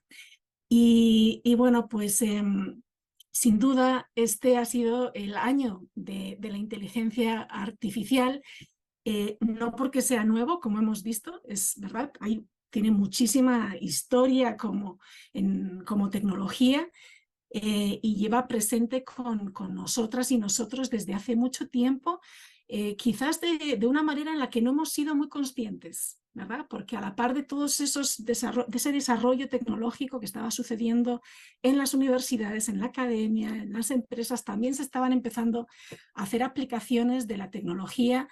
Hemos sido nosotras y nosotros como sujetos de todas esas aplicaciones cuando, por ejemplo, hemos recibido recomendaciones en las redes sociales, en Netflix ¿verdad? O en YouTube de videos, de películas y demás. Todos esos sistemas de recomendaciones están basados en inteligencia artificial.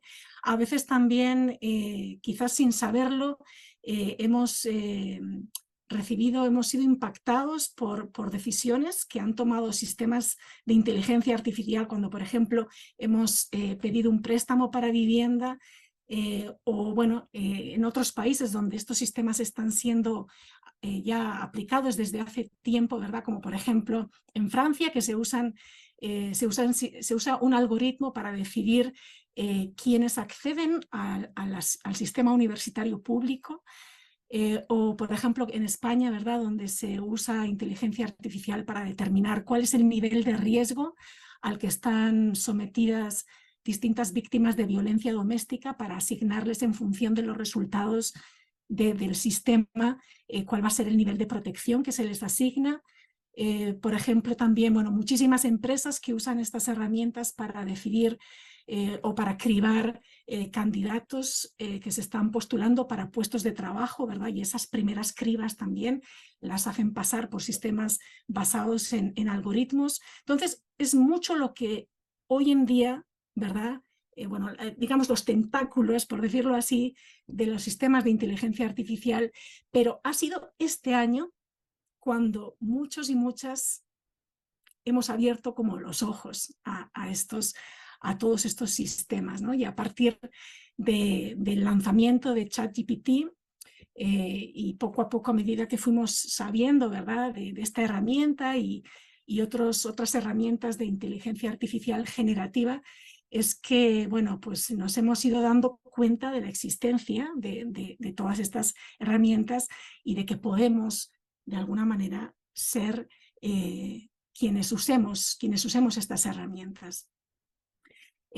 Dice Natalia Zuazo, que es una de las investigadoras latinoamericanas más destacadas en materia de tecnología, especialmente estudios del Internet y su vertiente más política, que frente a tecnologías tan disruptivas como estas, normalmente reaccionamos con emociones distintas, y principalmente dos tipos de emociones. Por un lado, un poco como de fascinación y de entusiasmo. Fascinación porque, bueno, en este caso nos encontramos con unas máquinas con las que podíamos conversar como personas, ¿verdad? Como si tuviéramos al otro lado a una persona, máquinas que dominan perfectamente nuestro lenguaje cuando hemos estado acostumbrados a que el lenguaje ha sido lo que nos caracterizaba como seres humanos. bueno, ahora esto ya no es así, ya hay, ¿verdad? No somos los únicos que lo dominamos y esto nos ha hecho, ¿verdad? Un poco como desestabilizarnos. Y entusiasmo pues por todas las posibilidades que vemos que nos ofrecen, ¿verdad? Y que Saúl nos comentaba, desde poder apoyarnos para escribir distintos tipos de texto de una manera súper fácil, rápida, increíblemente, digamos, bien terminada, crear imágenes, videos, presentaciones, resumir videos en YouTube, traducir textos grandes, ¿verdad? También así, rápidamente. Entonces, bueno, son realmente unas capacidades asombrosas que nos entusiasman y que nos, ¿verdad? Nos imaginamos, bueno, la libertad que nos van a poder ofrecer. Y por otro lado, otro tipo de emociones que dice Natalia que nos generan también son las emociones de temor, ¿verdad? De decir, bueno, es cierto, qué cantidad de capacidades tienen estas tecnologías, en qué lugar nos dejan estas capacidades, ¿verdad? ¿De qué manera nos va a afectar en nuestro trabajo? ¿De qué manera va a afectar al estudiantado, a sus posibilidades de futuro? ¿Verdad? Entonces son muchas las preguntas que nos surgen y que nos hacen pues también, pues eso, de alguna manera estar un poco pues temerosos ante estas posibilidades. Entonces, bueno, no sé ustedes cómo habrán reaccionado. Yo me sincero, yo he estado como oscilando un poco entre estos dos tipos de emociones, hasta que con el paso del tiempo, ¿verdad? Se van también, a medida que vamos aprendiendo más de en qué consiste esta tecnología, cómo es que funciona, ¿verdad? Parte de lo que nos contaba Saúl, qué posibilidades tiene, cuáles son sus limitaciones, cuáles son sus implicaciones y sus impactos a nivel más global. Vamos aprendiendo más de ella y nos vamos haciendo una imagen que nos permite pues, entender y comprender más y adoptar una postura quizás un poco más equilibrada, un poco más sosegada, donde quizás, y por eso son tan importantes estos espacios y el aporte que nos pueden dar personas expertas como Saúl, para ayudarnos quizás a no quedarnos en la punta del iceberg, ¿verdad? Si me permiten el símil, que podría ser, bueno, pues todo este boom acerca de las herramientas y sus posibilidades y demás, y avanzar hacia una comprensión más profunda y más completa de todo lo que implica estos sistemas y esta tecnología, que más que no solo es una tecnología, ¿verdad? Es mucho más, es un sistema muy complejo que tiene una vertiente económica, como veíamos, una vertiente social, una vertiente cultural, una vertiente ética muy importante, filosófica también, ¿verdad? Entonces vemos que inteligencia artificial es mucho más que una tecnología, ¿sí? Y que amerita que analicemos muchísimas más aristas de este fenómeno. Y bueno, desde el campo de la educación a distancia, que quizás es ahí el comentario, quisiera centrar ahí el comentario, pues nos hemos visto todavía muchísimo más, ¿cómo decirlo?, como afectados, involucrados, porque por ser una educación mediada digitalmente, el impacto que puede tener en nuestro sector, en nuestro campo, la inteligencia artificial es mayor que en otras modalidades educativas, ¿sí? Y para que veamos un poco cómo se está pensando desde el sector de la educación a distancia este tema de la inteligencia artificial, quería contarles que, bueno, hace 2 semanas se celebró aquí en Costa Rica la Conferencia Mundial de ICTE, que es una de los encuentros, de los congresos a nivel internacional más importantes, si no el más importante en el mundo de la educación a distancia. Tuvimos la gran suerte de que se celebrara aquí en Costa Rica y el gran honor de que fuera la UNED, la organización anfitriona y coorganizadora de la actividad.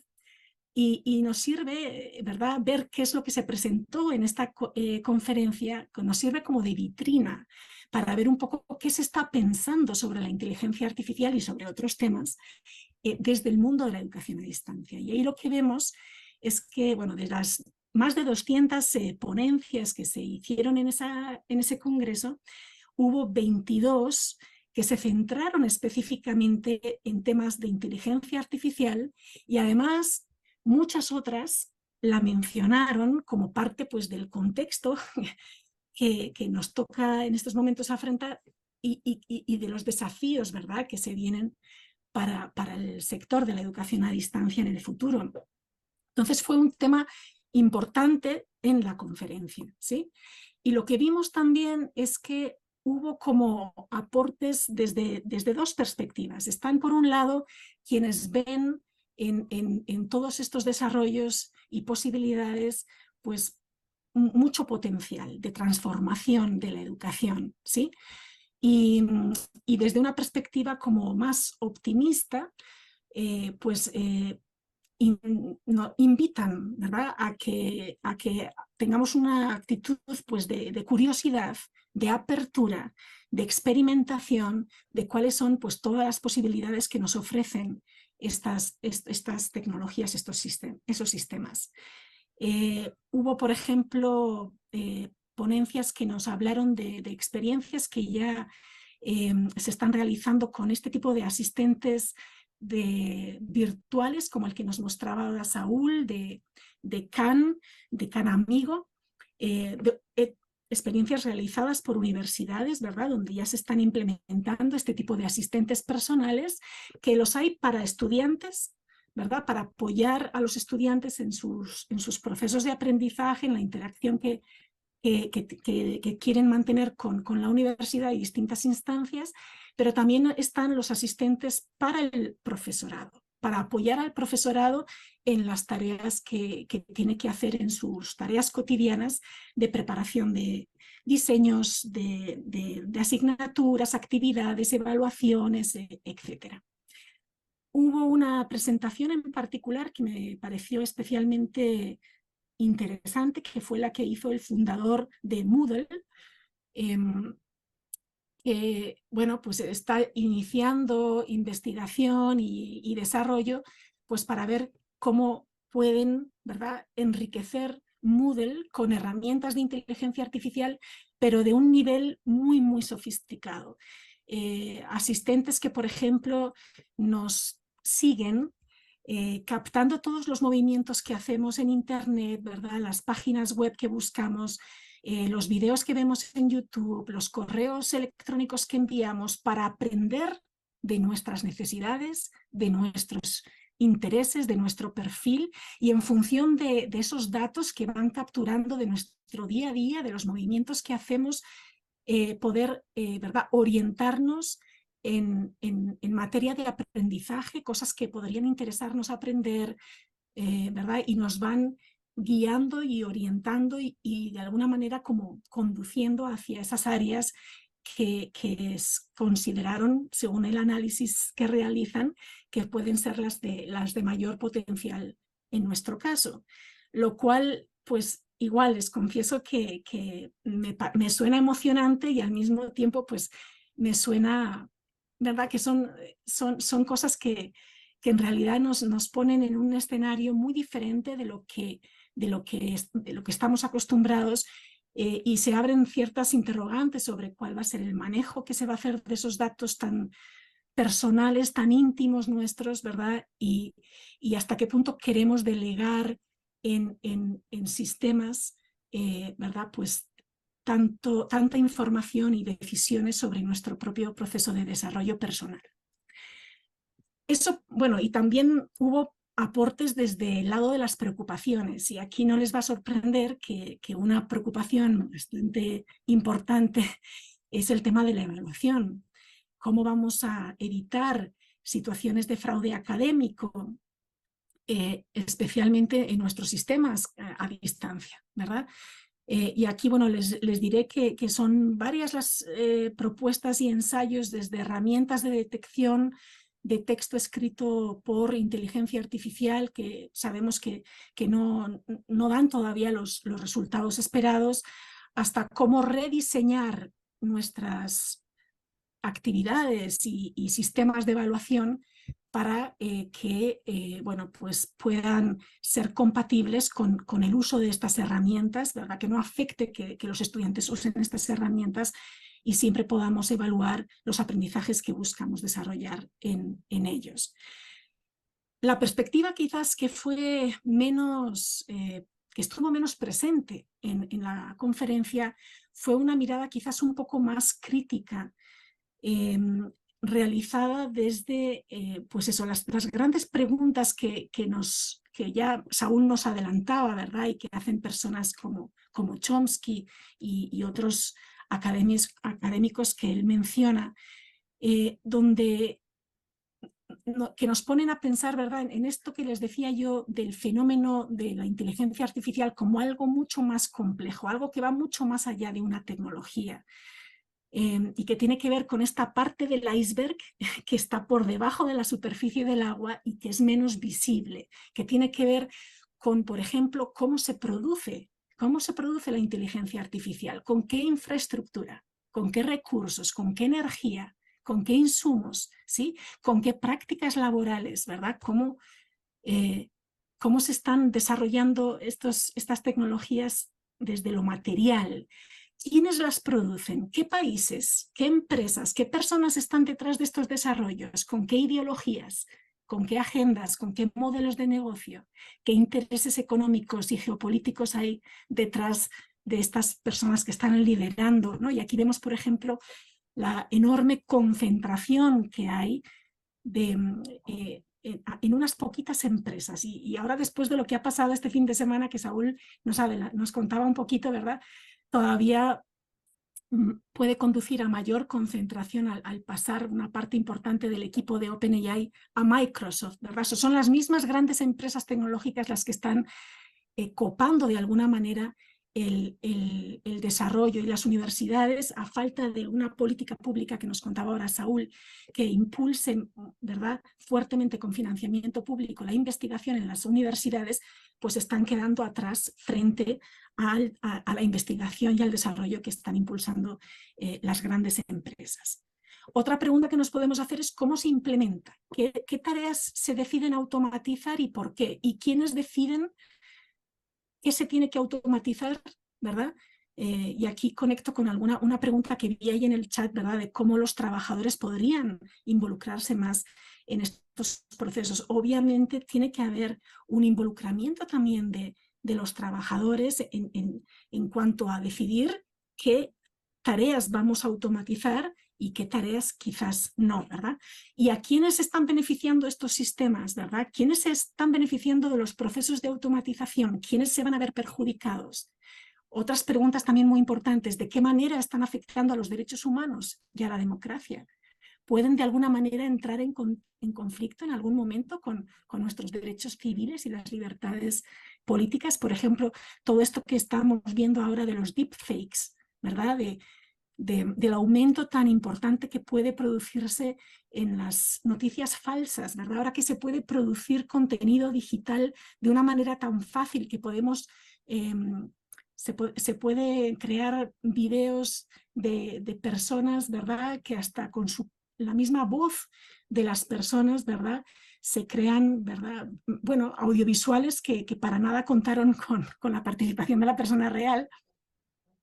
Bueno, ya estamos viendo esto recientemente en las elecciones en Colombia a las alcaldías, en concreto en la alcaldía de Bogotá, por supuesto la capital, y ahí pues se han dado casos ya de noticias y audios, ¿verdad?, que se van corriendo por WhatsApp, que han sido generados por inteligencia artificial. ¿Cómo afecta en definitiva también a la justicia y a la equidad? Y cómo los países del sur van a entrar a jugar un papel importante también en estos desarrollos. Es algo que también Saúl menciona. Entonces, lo que vemos es que no es fácil. O sea, hay muchos temas que analizar, y analizar con cuidado, y analizar con información, con información rigurosa. Entonces, viendo la diversidad de perspectivas que hay, ¿verdad?, están desde las visiones más optimistas y pro que nos lancemos a usar estas herramientas y a incorporarlas, están estas otras visiones un poco más precavidas y más críticas. Yo creo que lo que nos dice esto es que es muy importante que abramos espacios en la universidad para conversar, discutir, analizar con mayor profundidad estos temas, con el apoyo de personas expertas como Saúl, ¿verdad? Que nos ayuden a entender mejor el fenómeno, en qué consiste y todo lo que involucra, ¿sí? Y lo importante que es que hagamos el esfuerzo cada una y cada uno de nosotros por informarnos, por formar nuestro propio criterio, ¿sí? Y luego también por formar al estudiantado, y no solo a aquellos que van a dedicarse en el futuro profesionalmente a diseñar y desarrollar estas tecnologías. De forma transversal deberíamos estar también pensando en programas de capacitación y formación de todo el estudiantado, sea cual sea su ámbito de dedicación profesional futura. Como decía Saúl, ¿verdad? Y quizás con esto termino, recordando cuál es el rol de la universidad pública, de formar seres, personas desde una perspectiva integral, humanista, crítica, con criterio propio, con autonomía. Pues yo creo que desde ahí es que tenemos que tratar de enfocar el tema y de proponer, ¿verdad? Pues eso, que podamos conversar, intercambiar, ir construyendo a medida que también va cambiando y vamos sabiendo más, pero es un ámbito en el que se evoluciona rapidísimamente y a una velocidad increíble, cada día hay cosas nuevas.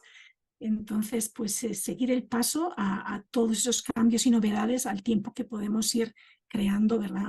Una visión más rica, más profunda del tema con ayuda de personas como Saúl y conversando, abriendo más espacios de conversación en la universidad.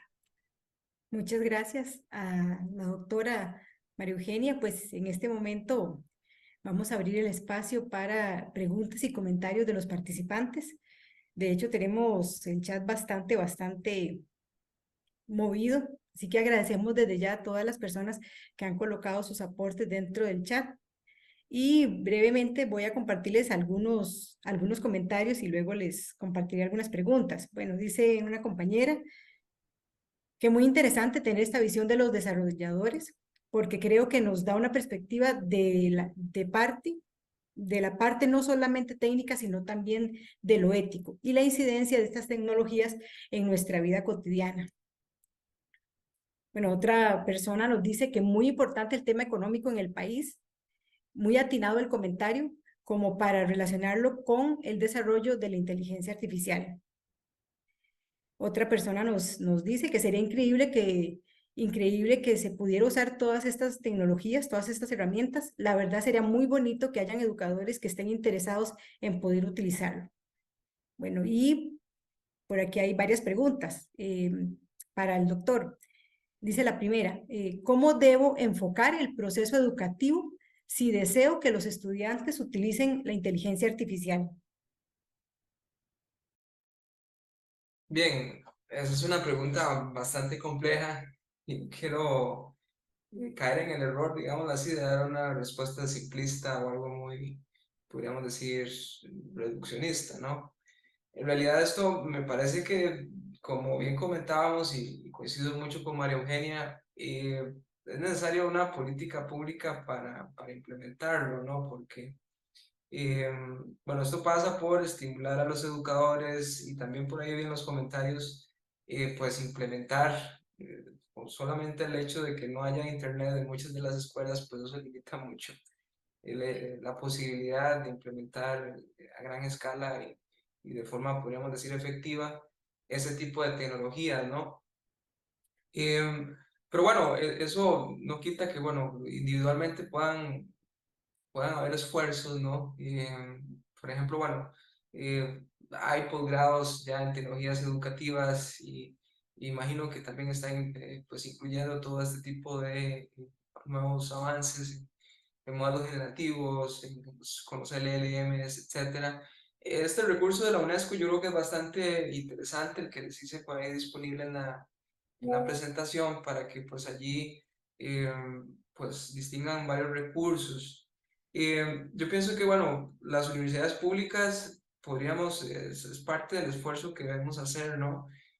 Hacer estos espacios creo que es un buen punto inicial. Yo le comentaba a Andrea de, por ejemplo, pues crear pues nuevos cursos en los programas de maestría, especializaciones, ya sea licenciatura, etcétera, ¿verdad? Donde pues los estudiantes adquieran por lo menos los conocimientos primero conceptuales y de cómo luego cómo utilizar estas tecnologías de forma efectiva, ¿no? Y es que, bueno, además de pues adquirir el conocimiento de cómo funcionan y cómo utilizarlas, me parece que sí, incluso desde el punto de vista de las universidades, necesitamos pues hacer mucho esfuerzo en investigar en cómo implementarlas de forma efectiva, ¿no? Porque, como bien dice María Eugenia, muchas de estas herramientas están, muchas veces son implementadas, diseñadas y echadas a andar por empresas con distintos criterios. Sería interesante que empezaran a aparecer esfuerzos, empezáramos a crear esfuerzos en las universidades de investigar cómo crear nuestras propias herramientas que satisfagan los objetivos que necesitamos resolver dentro del contexto de nuestras sociedades, cómo crear herramientas. Por ejemplo, de hecho, tengo una estudiante de doctorado que está pues investigando sobre cómo algunos aspectos técnicos de cómo crear modelos que hacen, que responden preguntas podríamos decir, en el ámbito de la biodiversidad y la protección ambiental, ¿verdad? Entonces sería interesante, pues, promover posgrados, espacios de investigación, proyectos de investigación, etcétera, que, pues, nos permitan investigar sobre cómo hacerlo y cómo implementarlo de forma efectiva, ¿no? Porque, pues, la educación es un proceso bastante complejo, con muchos, podríamos decir, aristas sociales, ¿verdad?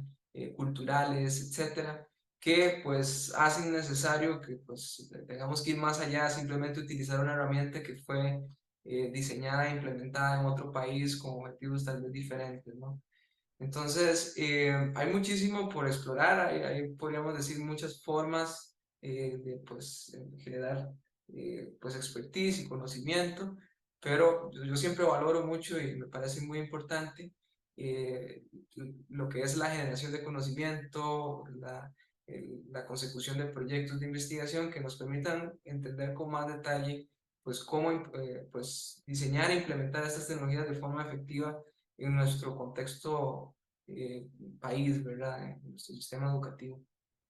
Bueno, otra preguntita por acá nos dice, bueno, dado que las respuestas del ChatGPT son ofrecidas por la inteligencia artificial, ¿cuáles podrán ser los desafíos más importantes que podríamos esperar al modelar las redes neuronales biológicas en la inteligencia artificial y sus implicaciones éticas al avanzar en esta área? Bueno, creo que la pregunta es un poquito más técnica, sí, podríamos decir conceptual. Como les mencionaba un poco, pues hay, podríamos decir, mucho desconocimiento y falta de, pues, investigación pues, el entender cómo funcionan estos modelos, cómo es que representan el conocimiento, cómo construyen el modelo mundo a partir de los datos que usamos para entrenarlos. Y bueno, hay muchísimos, podríamos decir, muchísimas vertientes, muchísimos puntos de vista de cómo abrir esa caja negra, ¿no?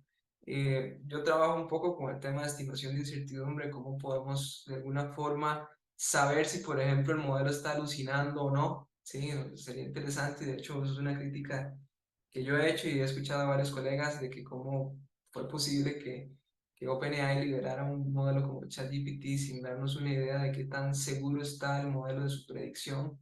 Sí, sería interesante tener ahí un valorcito entre 0 y 1 que nos indique qué tanta probabilidad hay de que el modelo esté alucinando o no, ¿verdad? Para hacer un uso más responsable de este tipo de herramientas.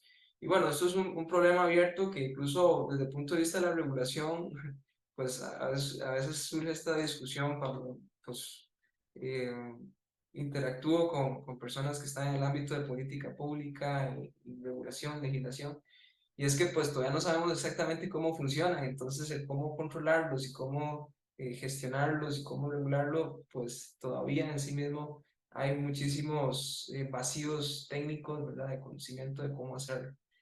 Entonces hay muchísimo por investigar, por explorar todavía.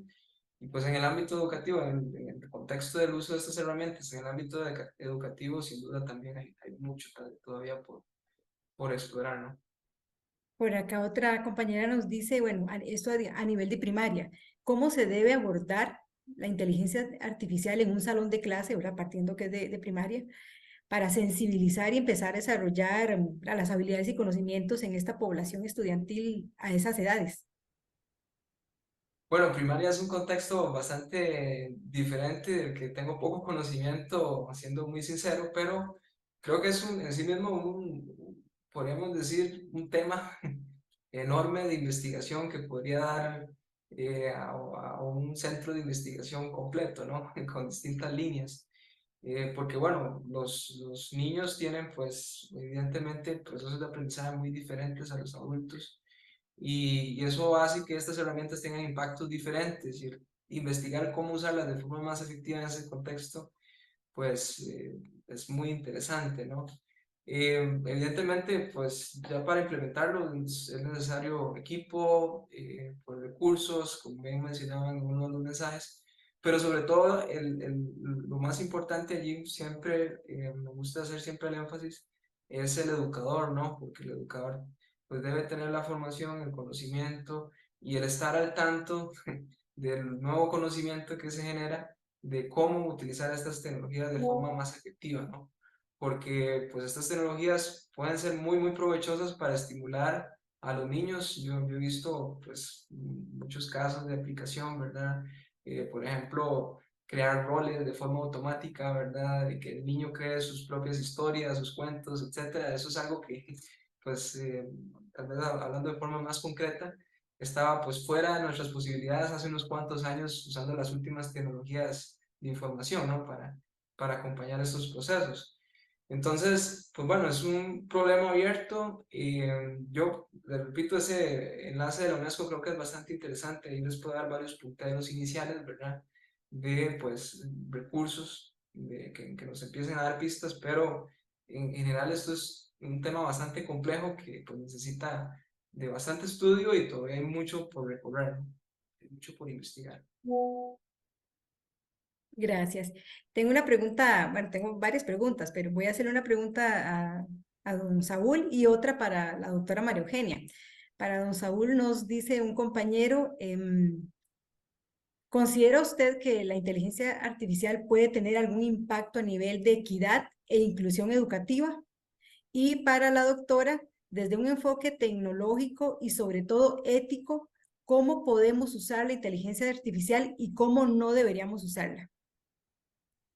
Sí, bueno, en definitiva sí, la tecnología es una herramienta y como bien decía María Eugenia, y de hecho a mí me gusta también verlo de esa forma, hay que plantearse siempre las preguntas de qué objetivo persigue, ¿verdad? El para qué, pues utilizamos una tecnología, cuál es nuestro fin, ¿no?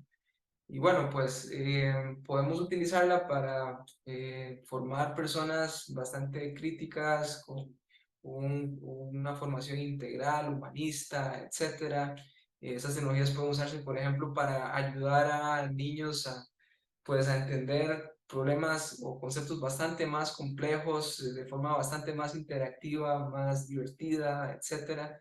Si lo usamos con todo su, podríamos decir, potencial, ¿verdad? Pero también podríamos usarlo de forma bastante más reducida, bastante, podríamos decir, más limitada a tecnificar, a simplemente hacer que los niños y los educandos en general reproduzcan un conocimiento, ¿sí?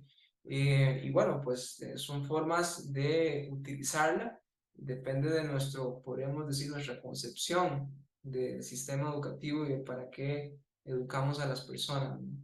Y bueno, también si ayuda o no a fortalecer y acrecentar la inclusión social depende de la política pública, ¿no? Porque si no hay política pública en invertir, en formar a los docentes, en dotar de equipo, de generar los espacios de investigación para implementar los procesos educativos con un acompañamiento adecuado a estas tecnologías, esto se va a quedar reducido a unos cuantos colegios privados que utilizan la tecnología tal vez de forma un tanto adecuada o más o menos, ¿verdad? Y el resto pues no va a sacar provecho de ello, ¿no? Si lo dejamos a la libre, eso es lo que va a seguir sucediendo, ¿no? Entonces, me parece que como país deberíamos preocuparnos y pues ponernos a la tarea de discutir una política pública, no dejarlo en manos solamente de un sector de políticos, ¿verdad? Esto debería ser una discusión nacional que empiece luego a generar presión, ¿verdad? En los distintos niveles de toma de decisión. Pero las universidades ahí tenemos mucho que decir, ¿no? Generando este tipo de espacios, generando programas formativos, ¿verdad? Y de capacitación, que luego empiecen allá a trascender, ¿verdad? Eh, los distintos, podríamos decir, estamentos de toma de decisiones, ¿verdad? Y generadores de política pública. Sí, a veces tampoco hay que, pues podríamos decir, ser fatalistas, ¿verdad? Que como los tomadores de decisiones están desmantelando todo y están pues apostando por pues, dejar todo esto a la libre, ¿verdad? Pues eso debe ser así. Nosotros también podemos generar espacios, hacer discusión, emplazar, etcétera, generar alternativa, ¿no? Y eso se puede hacer desde distintos niveles.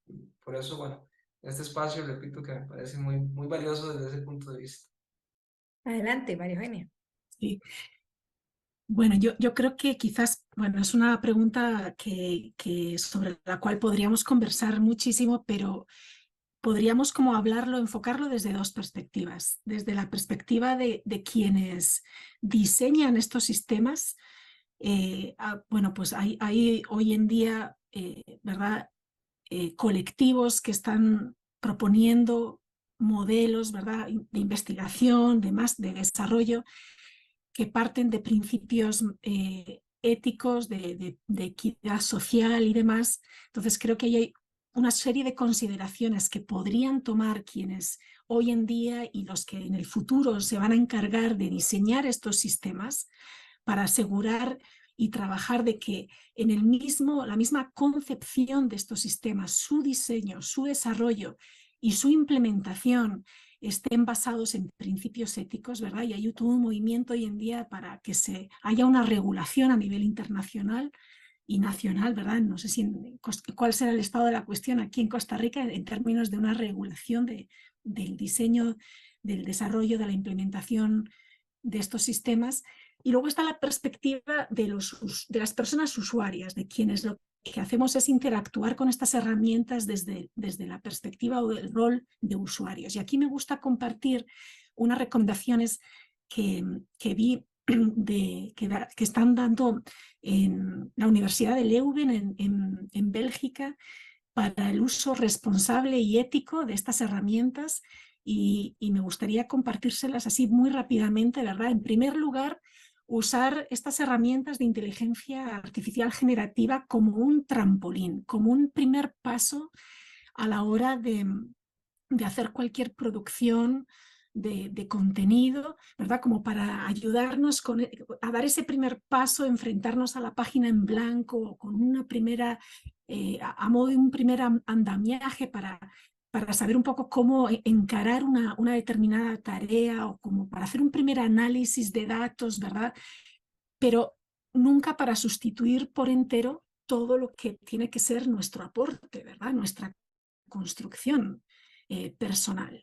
En segundo lugar, tenemos que verificar la información que nos brindan, ¿verdad? La información que obtenemos, porque como bien ha explicado Saúl, son sistemas todavía no confiables, son sistemas que alucinan. Él nos explicó qué significa eso de que alucinen, ¿verdad? Que se inventan información cuando no encuentran en el cuerpo de datos con el que han sido entrenados, no encuentran información para responder lo que les estamos puntualmente preguntando, lo inventan.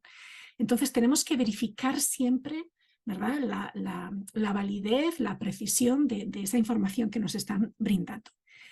En tercer lugar, tenemos que prestar atención a posibles sesgos que haya en esos productos que estamos obteniendo. ¿Por qué? Porque se ha visto que son sistemas que producen muchísimos sesgos, ¿verdad? Esto no sé si han tenido oportunidad de verlo, ¿verdad? O hacer la prueba de pedirles alguna de estas herramientas, por ejemplo, que generan imágenes, pedirles que hagan la imagen de, no sé, de un ejecutivo, de una empresa o de un científico, de una persona científica, pero lo que te van a generar es sobre todo imágenes de personas, pues hombres en primer lugar y personas blancas, ¿sí? Entonces, porque así, porque dependen de la información, de los datos con los que han sido entrenados y en esa información, en esos datos, pues hay sesgos, están presentes sesgos. Y también en los algoritmos puede haber también sesgos. Además, bueno, tenemos que ser transparentes con respecto a nuestro uso de estas herramientas. Si las hemos usado, tenemos que indicar que hemos hecho uso de ellas y para qué parte o etapa del proceso de trabajo es que las hemos usado, ¿sí?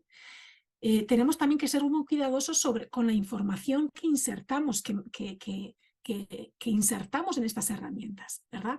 Porque muchas de ellas no mantienen, digamos, no tienen una política de privacidad de esa información y pueden estar haciendo uso de, pues, de todo lo que metemos en ellas. Se recomienda que solo las usemos cuando de verdad sea necesario. ¿Por qué? Porque cada vez que usamos una de estas herramientas, el gasto energético que demandan, que requieren, es enorme. Dicen que por cada interacción que tenemos con ChatGPT de 20 digamos, interacciones en una conversación de 20 pasos o 20, es una botella de agua la que se gasta, ¿verdad? Porque son sistemas que requieren para procesar, ¿verdad? Para hacer todo el procesamiento de la información y demás, requieren servidores enormes, ¿verdad? Que requieren muchísima cantidad de agua para mantenerse a una temperatura adecuada. Entonces, tenemos a veces como quizás esa tendencia a usarlas así como muy a la ligera y la recomendación que están dando es que las usemos con cautela, ¿verdad? Solo cuando de verdad sea necesario. Otra recomendación que dan es que no la humanicemos. Es muy fácil, no sé si ustedes han interactuado con estas herramientas, pero de verdad al cabo de un rato te da la sensación de que es una persona con la que estás interactuando. Entonces es muy importante que en todo momento estemos conscientes de que no es una persona, ¿sí? De que es una máquina y que no está entendiendo realmente lo que nos está diciendo, aunque, ¿verdad? Como explicaba Saúl, no se sabe muy bien hasta qué punto entienden o tienen realmente una noción de la realidad y del significado de los conceptos, ¿verdad? Entonces, pues esas son las recomendaciones que están dando para usar estas herramientas de manera responsable y ética. Agradecemos sus comentarios y preguntas porque definitivamente nos permiten continuar con la reflexión más allá de esta actividad académica y nos permiten repensar dónde empieza la magia y dónde empieza la realidad. Para ir cerrando esta noche, le daré la palabra a la vicerrectora de investigación. Adelante, doña Rosibel. Bueno, muchísimas gracias, Julia, nuevamente. Gracias, Saúl. Gracias, María Eugenia. Y muchas gracias a las personas que han participado en la actividad por medio del chat y me imagino todas las posibilidades de conversación que ha generado. Y creo que de lo que hemos compartido nos han quedado pues puntos a tomar en consideración en que los sistemas han sido desarrollados por personas y son alimentados por personas. Entonces, pues en función de lo que alimenta el sistema es lo que va a salir también. Y María Eugenia nos señala, bueno, en ese alimentar el sistema hay un sesgo y posiblemente en la respuesta que nos dé también. Entonces, con esto compartirles que justamente en las conversaciones de la conferencia ICDE mencionaban también actividad y nos planteábamos en uno de los conversatorios justamente eso, la responsabilidad que tenemos de cómo preguntarle a la herramienta y cómo aprovecharla realmente como una herramienta. Y entonces caer en cuenta que la educación sigue siendo fundamental en tanto nos va a enseñar a preguntar y también nos va a enseñar a discernir qué de las respuestas es realmente lo que vamos a utilizar y qué vamos a desechar. Y no perder de vista esta posibilidad de seguir construyendo desde la capacidad humana en la interacción con la herramienta. Otro punto que me parece fundamental que ambos han abordado es el papel de lo público, lo privado y la construcción de lo colectivo como una forma también de regular, entre comillas, o de poner las reglas en el uso de las herramientas de inteligencia artificial. Y finalmente, bueno, lo que podríamos llevarnos como una reflexión para continuar trabajando entre muchas que sin duda se han generado, y es de nuestra educación, una educación hecha para ser evaluados y evaluadas, y entonces es una gran preocupación porque si mi examen es o no es a prueba de uno de estos sistemas, cuando creo la conversación nos ha llevado a la reflexión de que lo importante es cómo vamos a poder seguir construyendo conocimiento. Creo que ambos, tanto Saúl como María Eugenia, nos han llamado la atención al respecto. Entonces yo quisiera cerrar agradeciendo muchísimo. Me parece que quedan elementos concretos, fundamentales, algunas sugerencias, llamadas de atención. Ya nos decía don Lorenzo García Aretio, un teórico muy reconocido de nuestro campo de la educación a distancia, que sí tenemos que proponernos conversar sobre la regulación y avanzar un poco sobre este tema. Pero creo que más allá de esto es pues el uso, ¿verdad? A través de una construcción colectiva, desde todos estos intereses de la educación, desde los muy chiquitos hasta quienes estamos más vinculados con educación superior. Y agradecer nuevamente la riqueza del espacio, creo que sigue generando el chat muchísimo material y queda mucho por abordar, quedan muchas preguntas muy valiosas hechas ya desde la presentación, quedan datos, información a tomar en consideración, queda una reflexión muy importante sobre la inversión de lo público en esto, sobre la necesidad de presupuestos para seguir trabajando. Creo que Saúl nos ha llamado la atención, es una herramienta surgida desde lo público y con financiamiento de la educación, que creo que tenemos que seguir entonces en esa línea, ojalá, y fortaleciendo el papel de la inversión pública y el rol fundamental de la educación en el uso para realmente tomar el poder como colectivos humanos de una nueva herramienta que se nos pone en las manos, una herramienta maravillosa de la que ojalá podamos tomar todas las ventajas. Muchas gracias el CECED y muchas gracias a Profed. Y pues Julia, te dejo para el cierre. Muchas gracias. Hemos llegado al final de este encuentro académico de parte del Profed y el CECED. Agradecemos a todas las personas participantes por acompañarnos. Para el doctor Saúl y la doctora María Eugenia fue un enorme placer contar con sus aportes y reflexiones que nos dan la posibilidad de llevarnos este montón de respuestas valiosas, pero también muchísimas nuevas interrogantes.